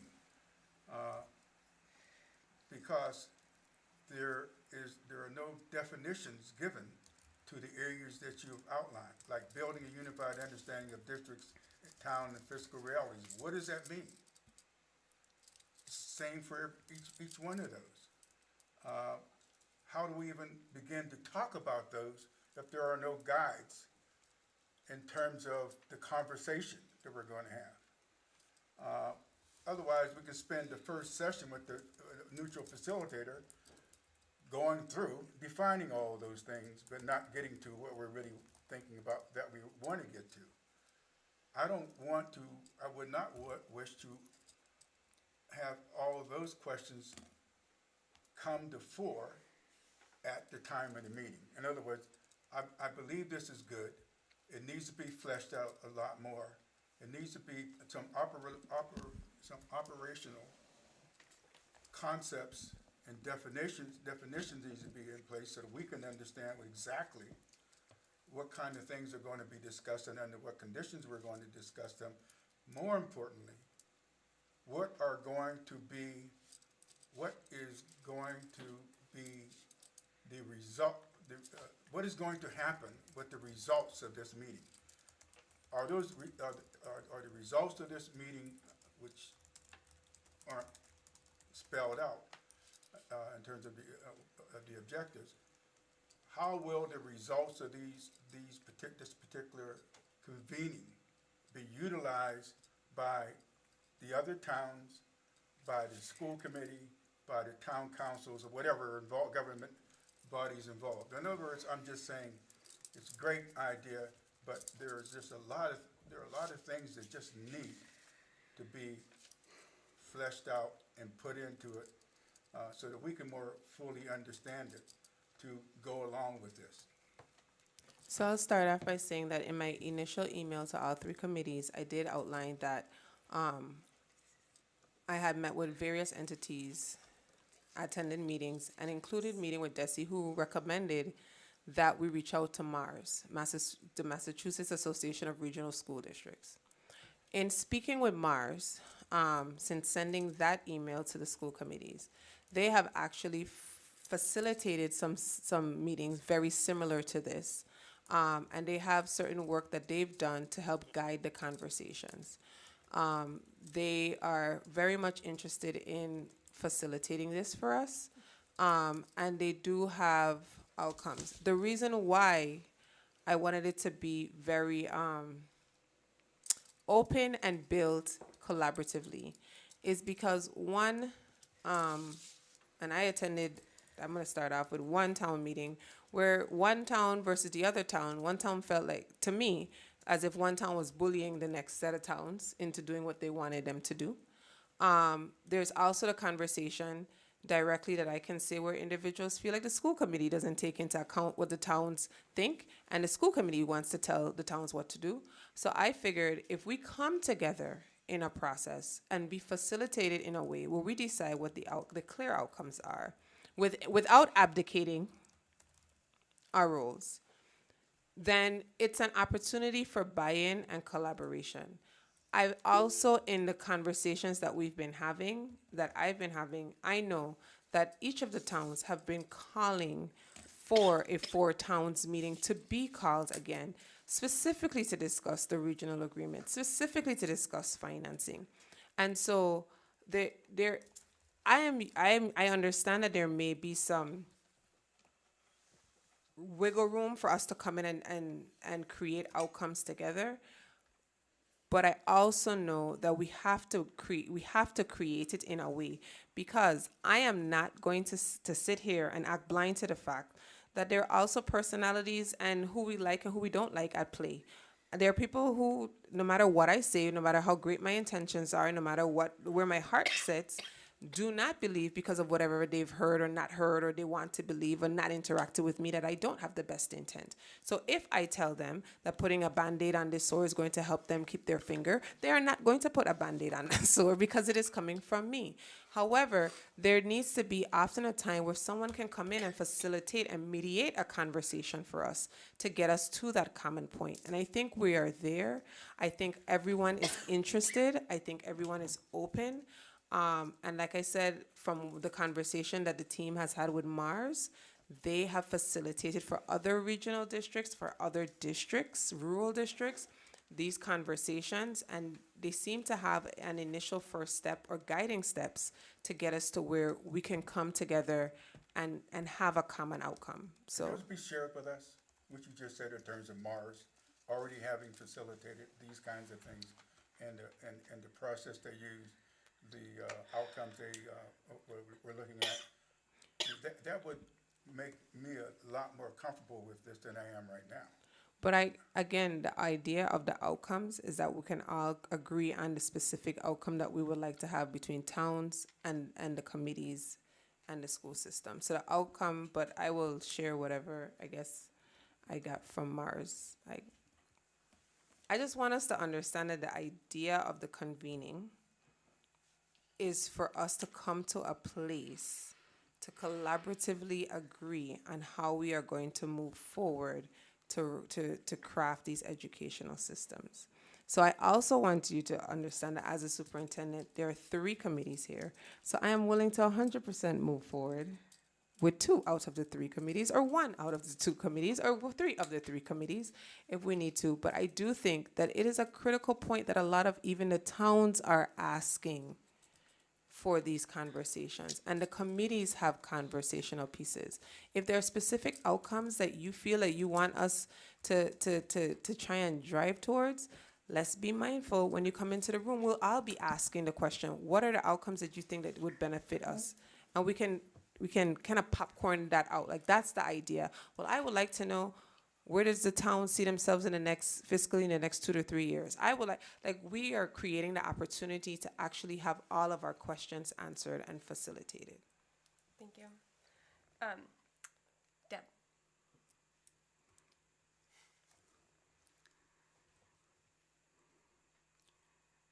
I agree that these conversations need to be had.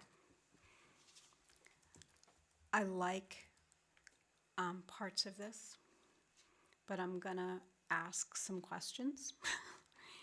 And they're not intended to cast aspersions on anybody's honesty, and I don't mean anybody in this room. But it's been my experience over the last year plus that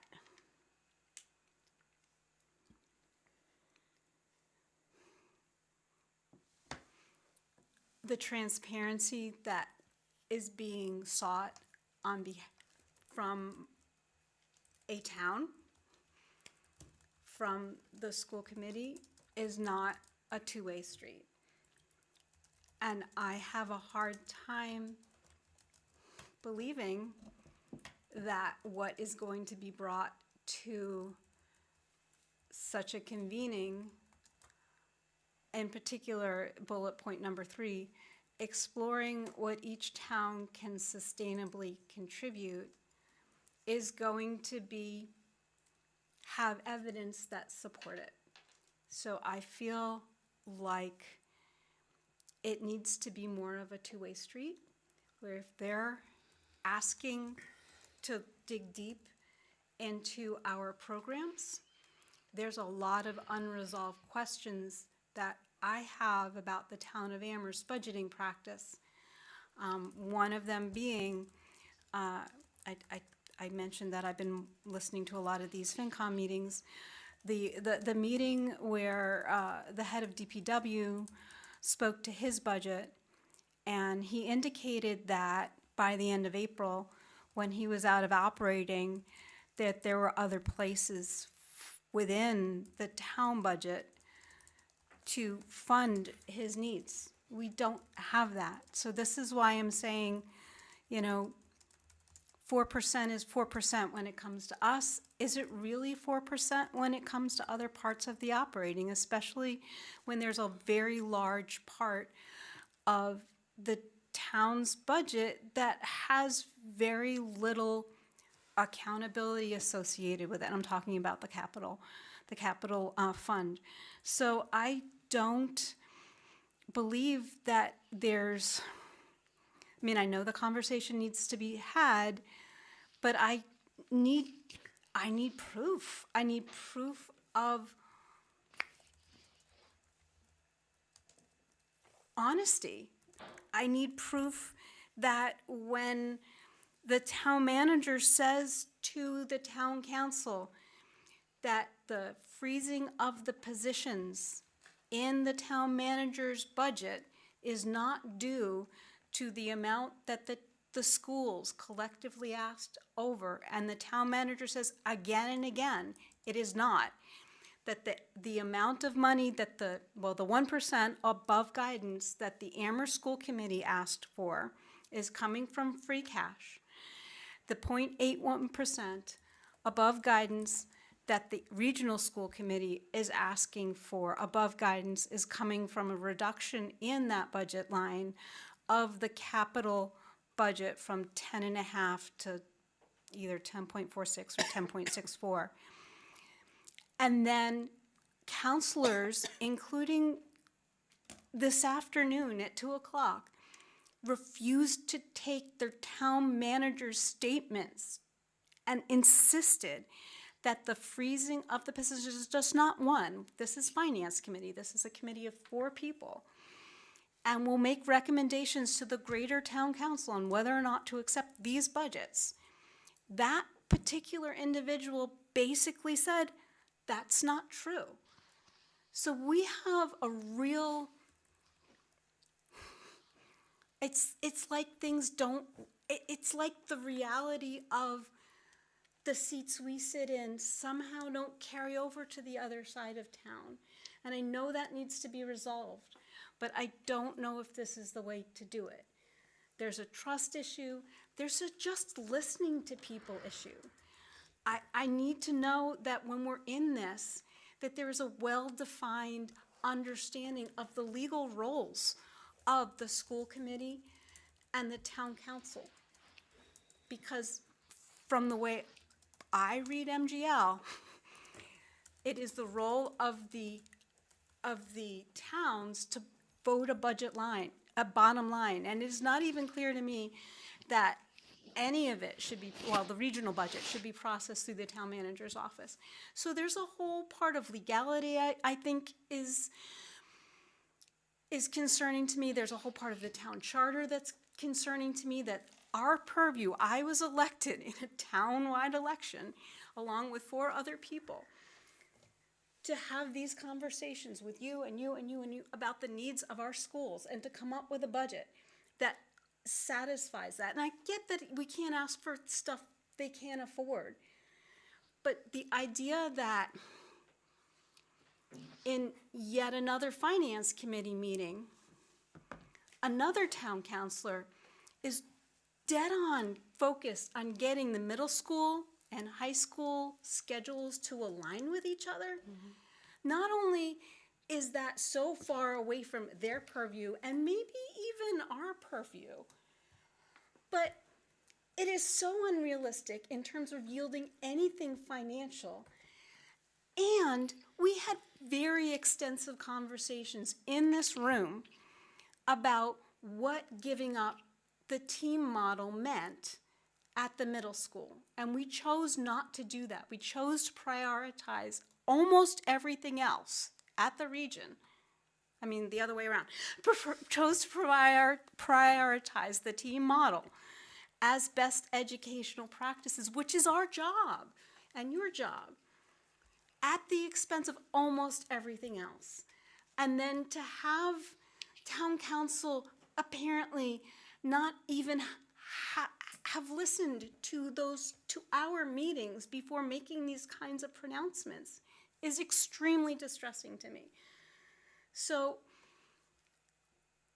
I know I'm going into a lot of details, but the details are important. The details tell me that they're not willing to hear what we have to say. And maybe a neutral facilitator would do that.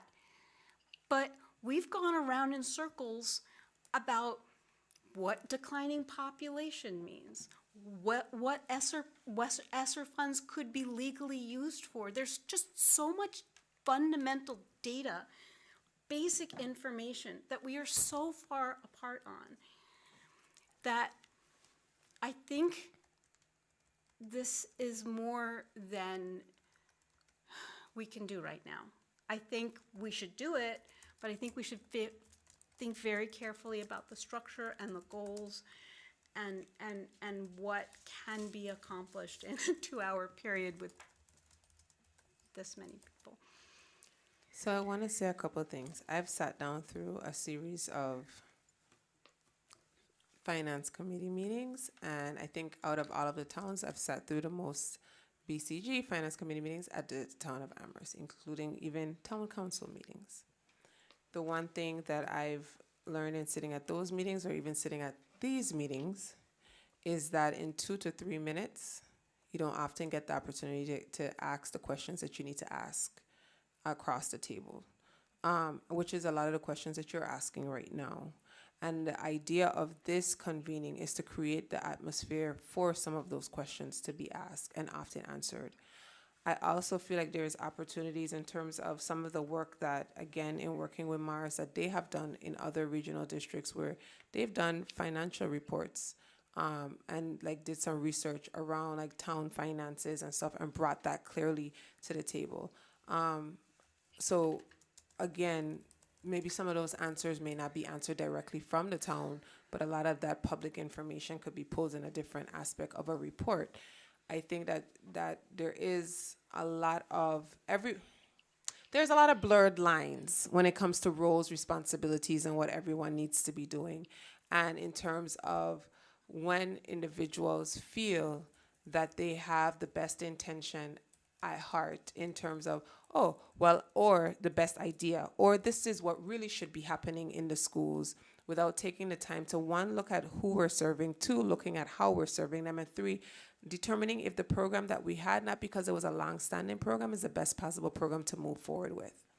And so I think you were the first person to ask for our 7-page homework from the town. And I feel like we need to kind of create the ambiance, and I do agree. I agree with, 1, maybe we do start out this convening with saying, this is the role of the town, this is the role of the school committee, this is the role of the superintendent. And clearly define the purviews and say, we're not here to make decisions for everyone else. We're here to speak on our own behalf, and we're here to engage and kind of set that tone.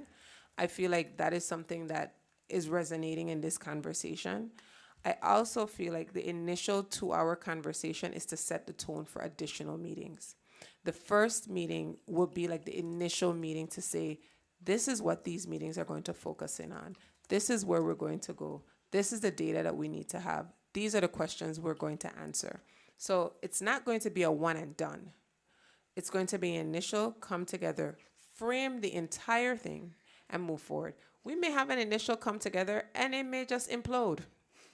And we decide it's not going to happen again. It's not going to work well. We had, we're not coming back, or Amherst isn't coming back, so this isn't coming back, or Pelham isn't coming back. I don't know. Pelham is very low-key and calm. So they would come back probably. But I'm just saying that Really? the conversation needs to be had, and the foundation needs to be laid. And this is an opportunity to lay the foundation to open the door. It may and it may not work. But my thing is the definition of insanity. We cannot keep doing the same thing. We are not getting any better fiscally. And it's just like I said, I said this earlier today. It is not for lack of strategic planning. It is not for lack of trial. It is not for lack of knowledge. We just are in a place where we have to try to have a deeper conversation around what is impacting our schools, and more so what is impacting our towns. And so if they're not willing to come to the table, Deb, and be honest, it is unfortunate, because I am. Thank you. And Anna had her hand up. Yes, I have Sarah, Tim, and Anna, and then Rachel. Yeah. And then Irving. Yep. And I want to take a 2-second exciting news break. Oh, yeah. And and our varsity lacrosse boys are now the Western Mass champs. Woo! Go Canes! All right. Yep, they beat Northampton. All right. What was the score? The final score was Amherst 9, Northampton 6. Ooh. So it must have been a really good game. Yeah. Okay, So, Sarah, beat that. Oh, I can't, but I know Dr. Zeno, I pointed this out earlier, but I just want everyone to realize that June 18th is Wednesday. It's not Tuesday. Yes, We yes. have gone to have a school committee meeting on the 17th, so this would be the next day if it goes as Dr. Z intends. And so I heard that the hope is for multiple meetings. Okay. But what grabs my attention here is in the second paragraph under purpose, the final sentence: this process will serve as the foundational step in the strategic budgeting phase of our district's strategic plan. So I think that is part of this process that Dr. Allison, I forget her name, Leyland is, so this is part of that? Can you? No. No? No. Oh, it isn't? So, no. So this isn't part of it. It's the idea of the strategic plan, and I put that in there because a strategic plan is usually a 5-year plan, right? And so for us, it's like we're also projecting outwards in terms of programming, where we're moving forward. My hope is that we can get some real rich data and conversation around what we're looking at moving forward and would help us to drive some of that budgetary conversation. So it's not going to tie into that work. That was just like my thought, like, hey, this could actually feed, this could be something long-term to help us project out, like, maybe in the next 5 years or 4 years, we could bring back some of the rich programs that we've lost. Maybe in the next 4 years, we can restructure the region, restructure the Amherst district, restructure Pelham. Like, it really helps us to guide the conversation around where we're moving towards strategically. So that was like my word of, this serves as a foundation to where we're going to take these districts moving forward. Right, but isn't part of the purpose of the process Dr. Leyland's leading us through is to then go into, well, now that if this is what you want for your students, your graduates, how are you going to budget for that? Yes. So these two processes can end up, I hope, being in conflict. They wouldn't be in conflict. I'm thinking, so for me, the information from one can help drive something in the other. Remember that with the strategic plan, and sorry, it's getting kind of late, so my voice is going in and out, but remember with a strategic plan that there's also course correction. There's also like midpoint checks. There's also, did we hit this milestone? There's also, what's the new data and where we're moving towards? So for me, it's using it as a data point as we continue to move. We check our milestones, our mile markers. We can use this as a data point to see where we might need to shift financially and fiscally as we move forward. That's the idea. All right, thank you. Tim? Thank you. When I first got your email about this convening, I was overjoyed. Receiving and reading this document, I wouldn't change a single word. We don't need more preparation. We don't need more operationalization. The point of this convening is to do that preparation, operationalization. We need dialogue, and we just need to have the courage to do this. And I'm glad, because I was going to ask, how many of these we're going to have over the next 10 years? Because we're going to need a lot of them. Right. You said this was not going to be the first. This was going to set us up for a series. I was very happy to hear you say that. In Leverett, nobody knows what is going on down here. And we have this one seat, and maybe Shutesbury has a similar experience. We have this one seat, and it's like trying to drink the ocean through a straw. For 6 years, I've been working in Leverett to figure out, working with other people, working on a revenue committee, working on a comprehensive plan that took 3 years and damn near killed me, being on the planning board, God help me, and really ultimately figuring out that there really is very little we can do to improve our revenue situation in Leverett. Until and unless we build water and sewer all over the hills of Leverett, which isn't happening in this century. So we're tapped, like that's it. And we just don't have the personnel coming down to Amherst, sitting in the dialogues, sitting in the meetings sufficient to fully inform us about the situation. And people are frustrated. Some people are saying to me, can we not look at leaving the region? How can we leave the region? What other options do we have? Now, 10 years ago, there was a fairly bitter 3 years spent trying to rearrange the regional agreement. I say it was bitter because it ended in kind of a stalemate. I went through the consultant's documentation from that time. I read through meeting minutes. I didn't do as deep a dive as I would have liked to. I've talked to Kip Fonch about it, who was the regional representative at the time. And this was really still like in the aftermath of the Great Recession. How are we going to cope with, our revenue sources being drained by, lower property values, loss of jobs? And I really wonder, what happened there where school committees in the region spent 3 years trying to work out a new agreement and then coming to a halt. So there are some people who feel burned by that. They kind of wonder, are we just going... I was there. You were there. I thought you might have been.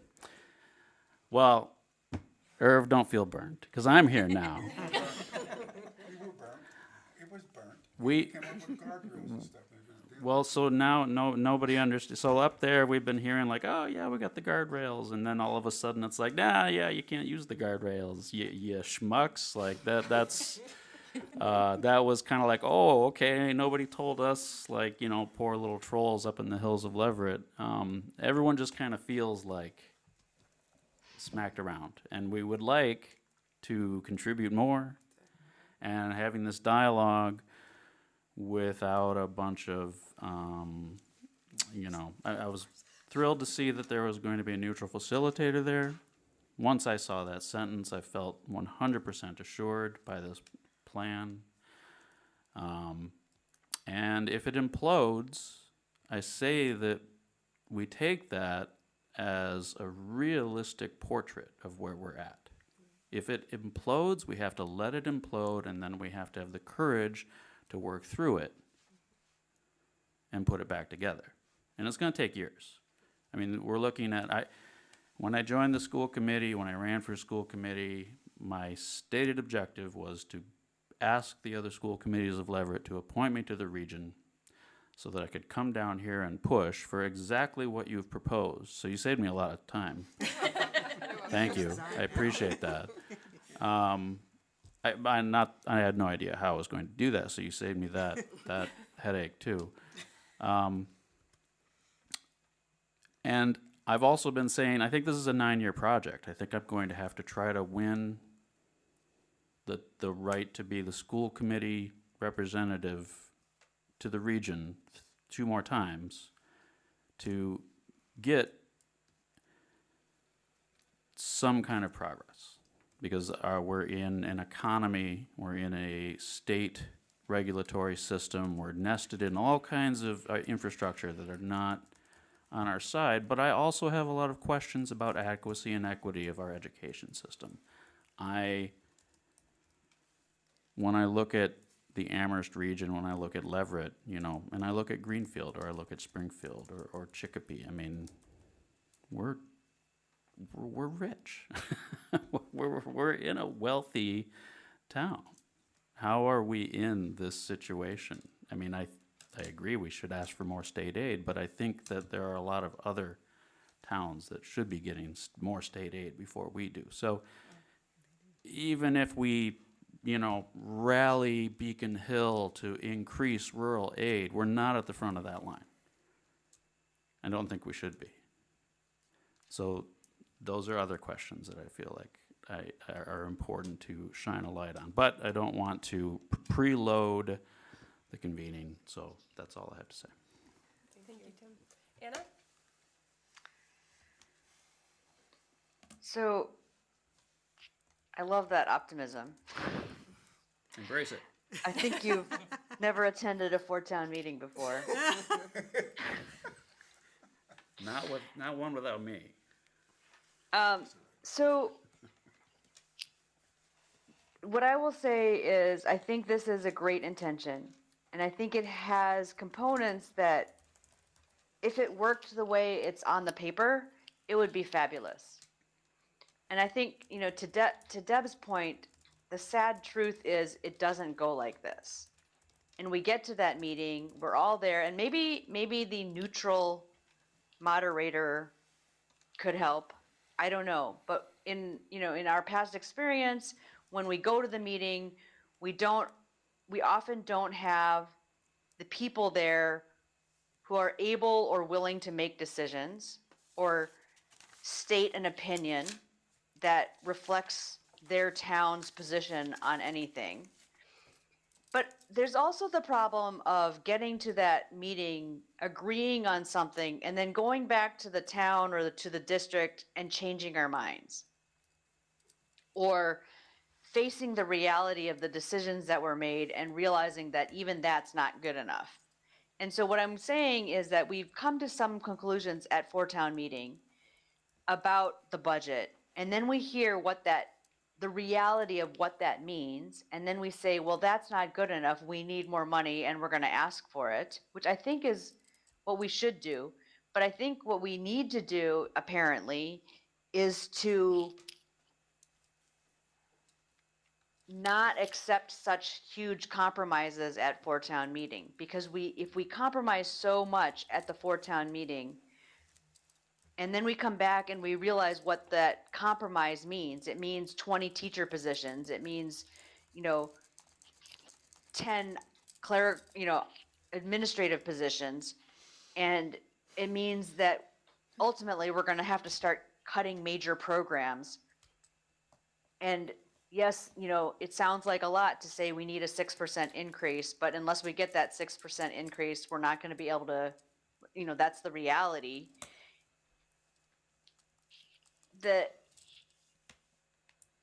There's a little bit of like,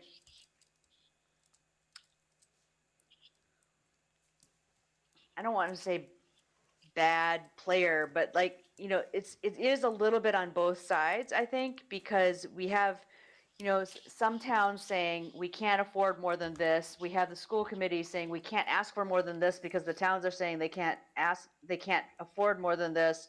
And then we get back to our school committee meeting and we're like, but if we accept this, now we're going to have to cut this math teacher and that Latin teacher and that Chinese teacher and this art teacher, and we just can't do that. So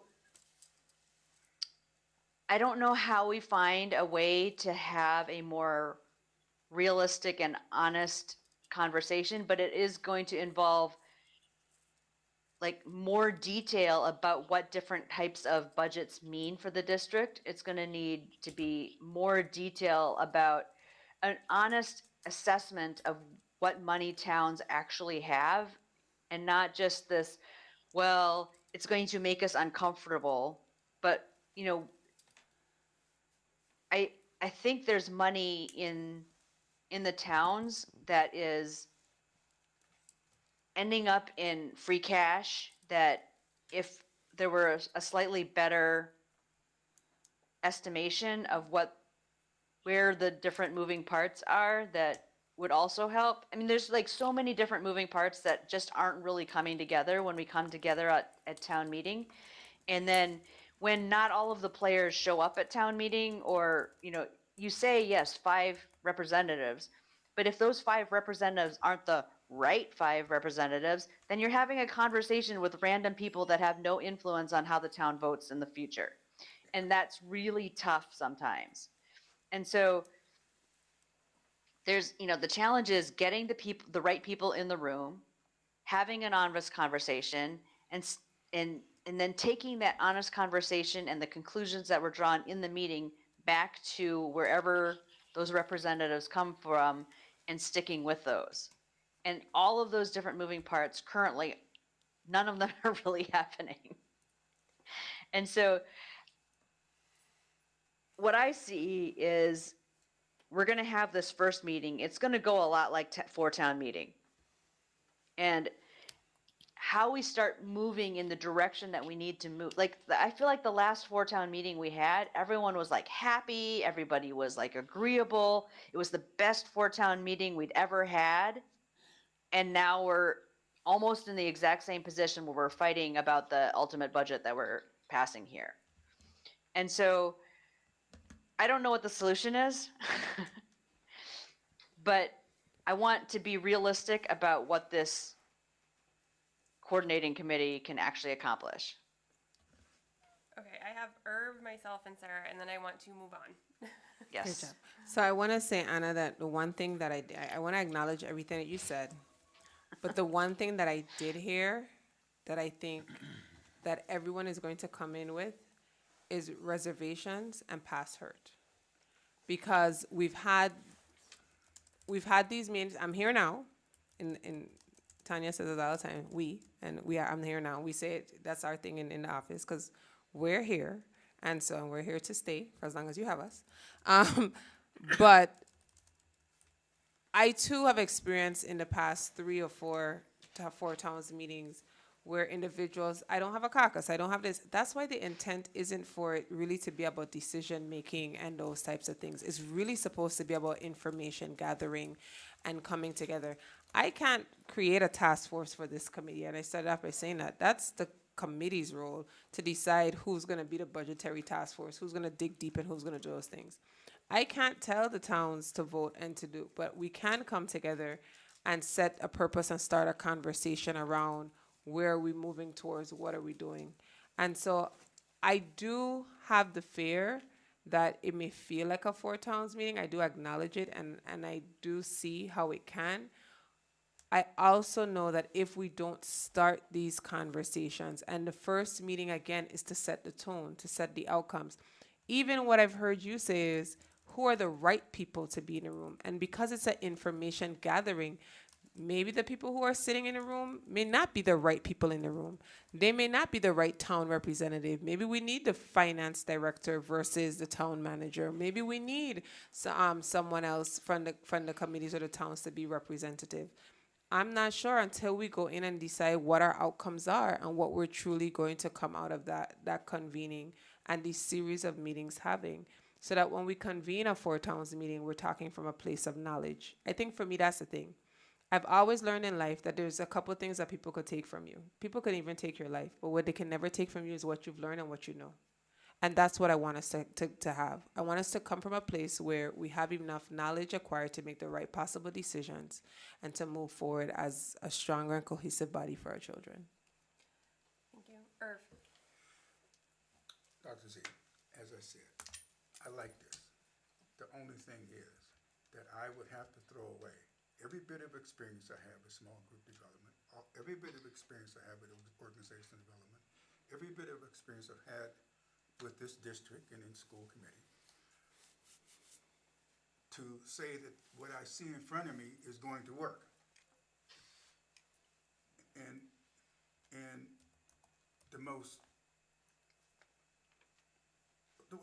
the thing that I think that will work to get this to go where you want it to go is to convene the first meeting to talk about where we want to go. That's what I'm doing. Right. Yes. Right. That's right. Just the first meeting. Yeah. But all of these things shouldn't be in there.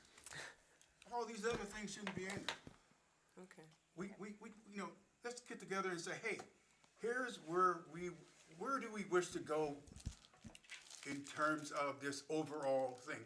We are in a rut. We are, as you've said and I've said, we keep doing the same thing over and over again each year and expecting something different to happen. And it doesn't. So I would say, let's, Dr. Z, put this together as a first meeting.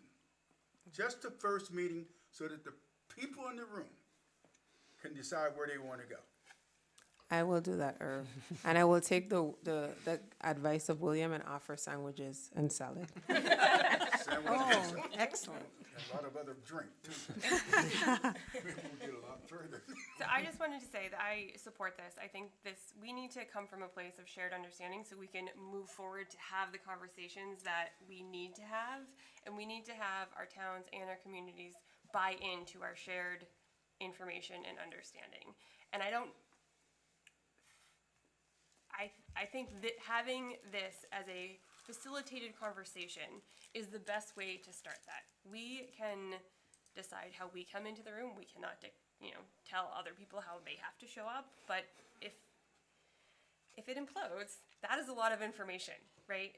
So, I think this is where we need to start, right? This is our step one. Sarah. Be quick. Yes, basically I agree. I don't think any of the towns or those of us here are really happy about how the last year or even 2 years have gone.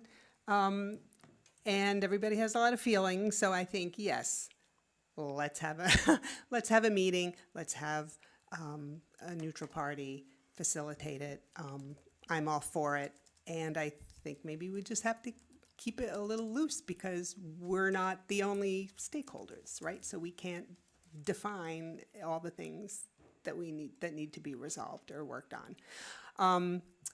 I just want to throw in a little bit of cautionary note. I don't know over what time frame, Dr. Z, you're thinking these other meetings would happen, but Amherst municipal elections are in November, which mean that starting in January, it could be a whole lot of new Amherst town councilors. It could be new school committee members. So, but that's always going to that's going to happen every 2 years. So you just have to start. But it just means that the people involved in these discussions between now and January may not end up still being at the table.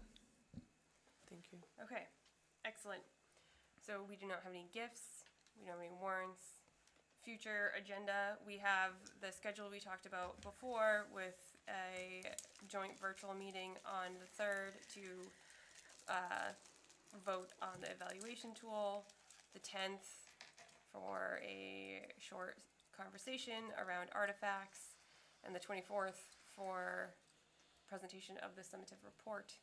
Anything else, William? I was just gonna ask, or it could be in the next superintendent's update, something like that.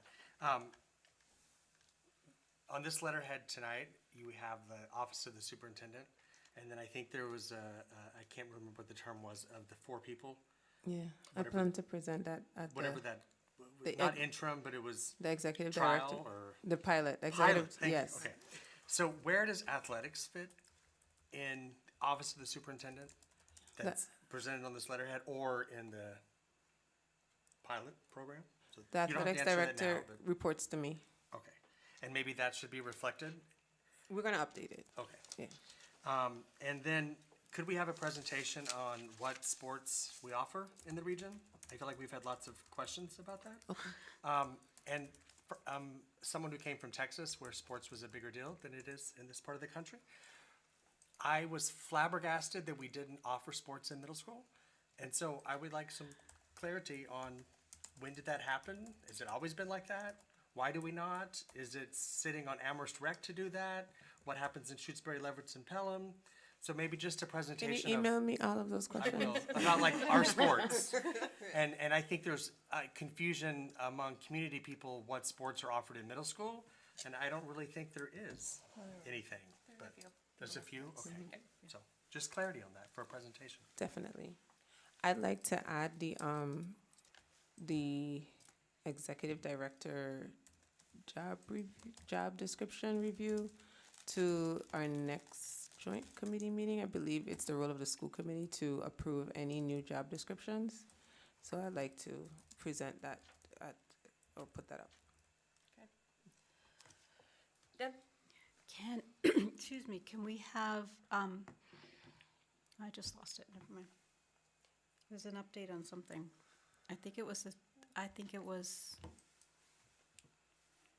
You can email me too. yeah. Okay. So this is regional planning. I mean, I assume we're just talking about the regional school committee agenda, not, I mean, we have, You can, Do you wanna- all meetings are still open. Oh, I remember.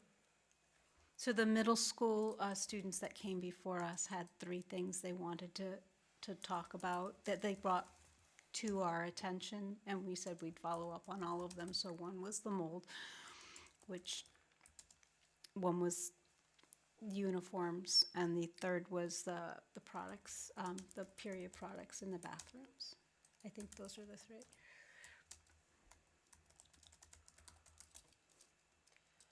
Okay. All right. Just bathrooms in general, being locked and closed. Right. Tim? We're on a future agenda planning, right? Okay, so I just got lost for a moment. So we had some public comment today, and it seems worthy of considering what they brought to us for a future agenda item. I'd at least like to learn more about the substance of what they presented.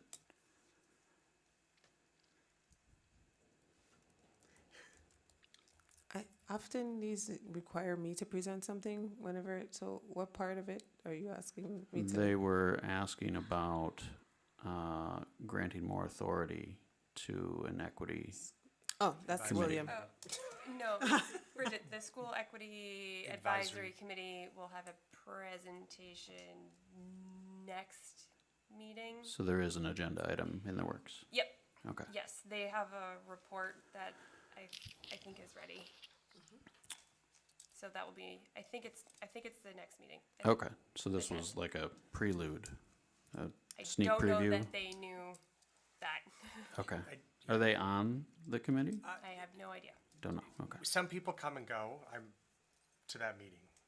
So it's not always the same people in the room every meeting when we meet. But we will have a. It's open to the public, so anyone can. Are you on the committee? Yes. Okay. Who else is on the committee? It's just Bridget and I, but then we Okay. have other people on the committee. William and Bridget are the school committee representatives, I see. and then there are members of the public that join it.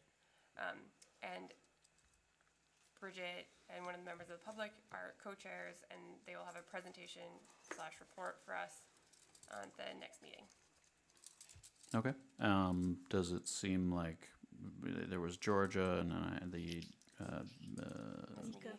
Ms. McGee? Were there concerns that they talked about during public comment today? Is that going to be included in the presentation that is coming up? I don't know. I have not read the report. Plus, a lot of their concerns were personnel matters, which are not under the school committee. I see. They are under the superintendent. Is the authority of the committee under the school committee? Is the other, Of the Yeah. advisory committee? The advisory committee. They were the action item that they were requesting is that the mandate of the advisory committee be upgraded. To a task force. Yes. so we will have a report from them About- at our next meeting. Not from them, but from Bridget and the other co-chair. From the advisory committee. From the Yes. advisory committee on what their requests and asks are for going forward. They May or may not be in they line with being- anything that was presented earlier today. Okay. Jennifer? I will volunteer to ask Bridget to listen to that public comment so that she's aware that that request was made, so that she might be able to address it in her report. I will say that an advisory committee can't be given really any more power or be empowered to, like, an advisory committee's job is to advise the school committee. And then we take their recommendations or advice, and we make the decisions that we as school committees make. So I don't really know if that's very likely to give more power to the advisory committee. But I'll let Bridget know and ask her to listen to that public comment. That's helpful to know. I think I just want the spirit of their concern to, get the attention that it needs. However that turns out, I don't care. But I think that what they were talking about needs more attention. And I'd like to do what I can to give it more attention. Thank you. All right. Anything further? Chairs? I move to adjourn. Pelham, Second. all in favor? I move to adjourn the Amherst School Committee. Second? All those in favor?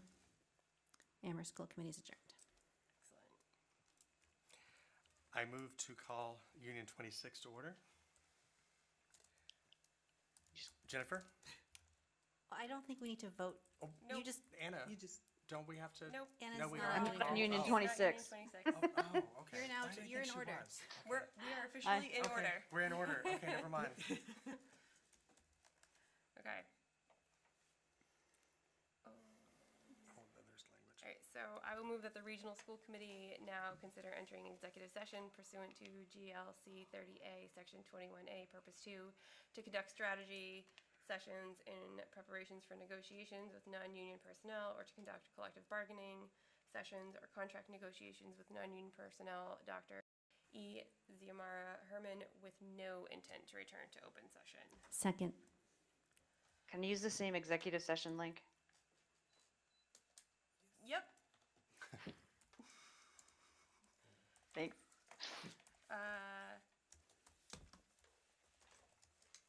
Jennifer, Yes. Sarah, Yes. Deb, Yes. Tim, Yes. Irv, Yes. William, Yes. Sarah Beth, yes, Anna. Yes. We are I in move this, executive session. I move the same for Union 26. Thanks. I second. Sarah Beth? Yes. William, yes. Deb. Deb? Yes. Jennifer? Yes. We are in executive session.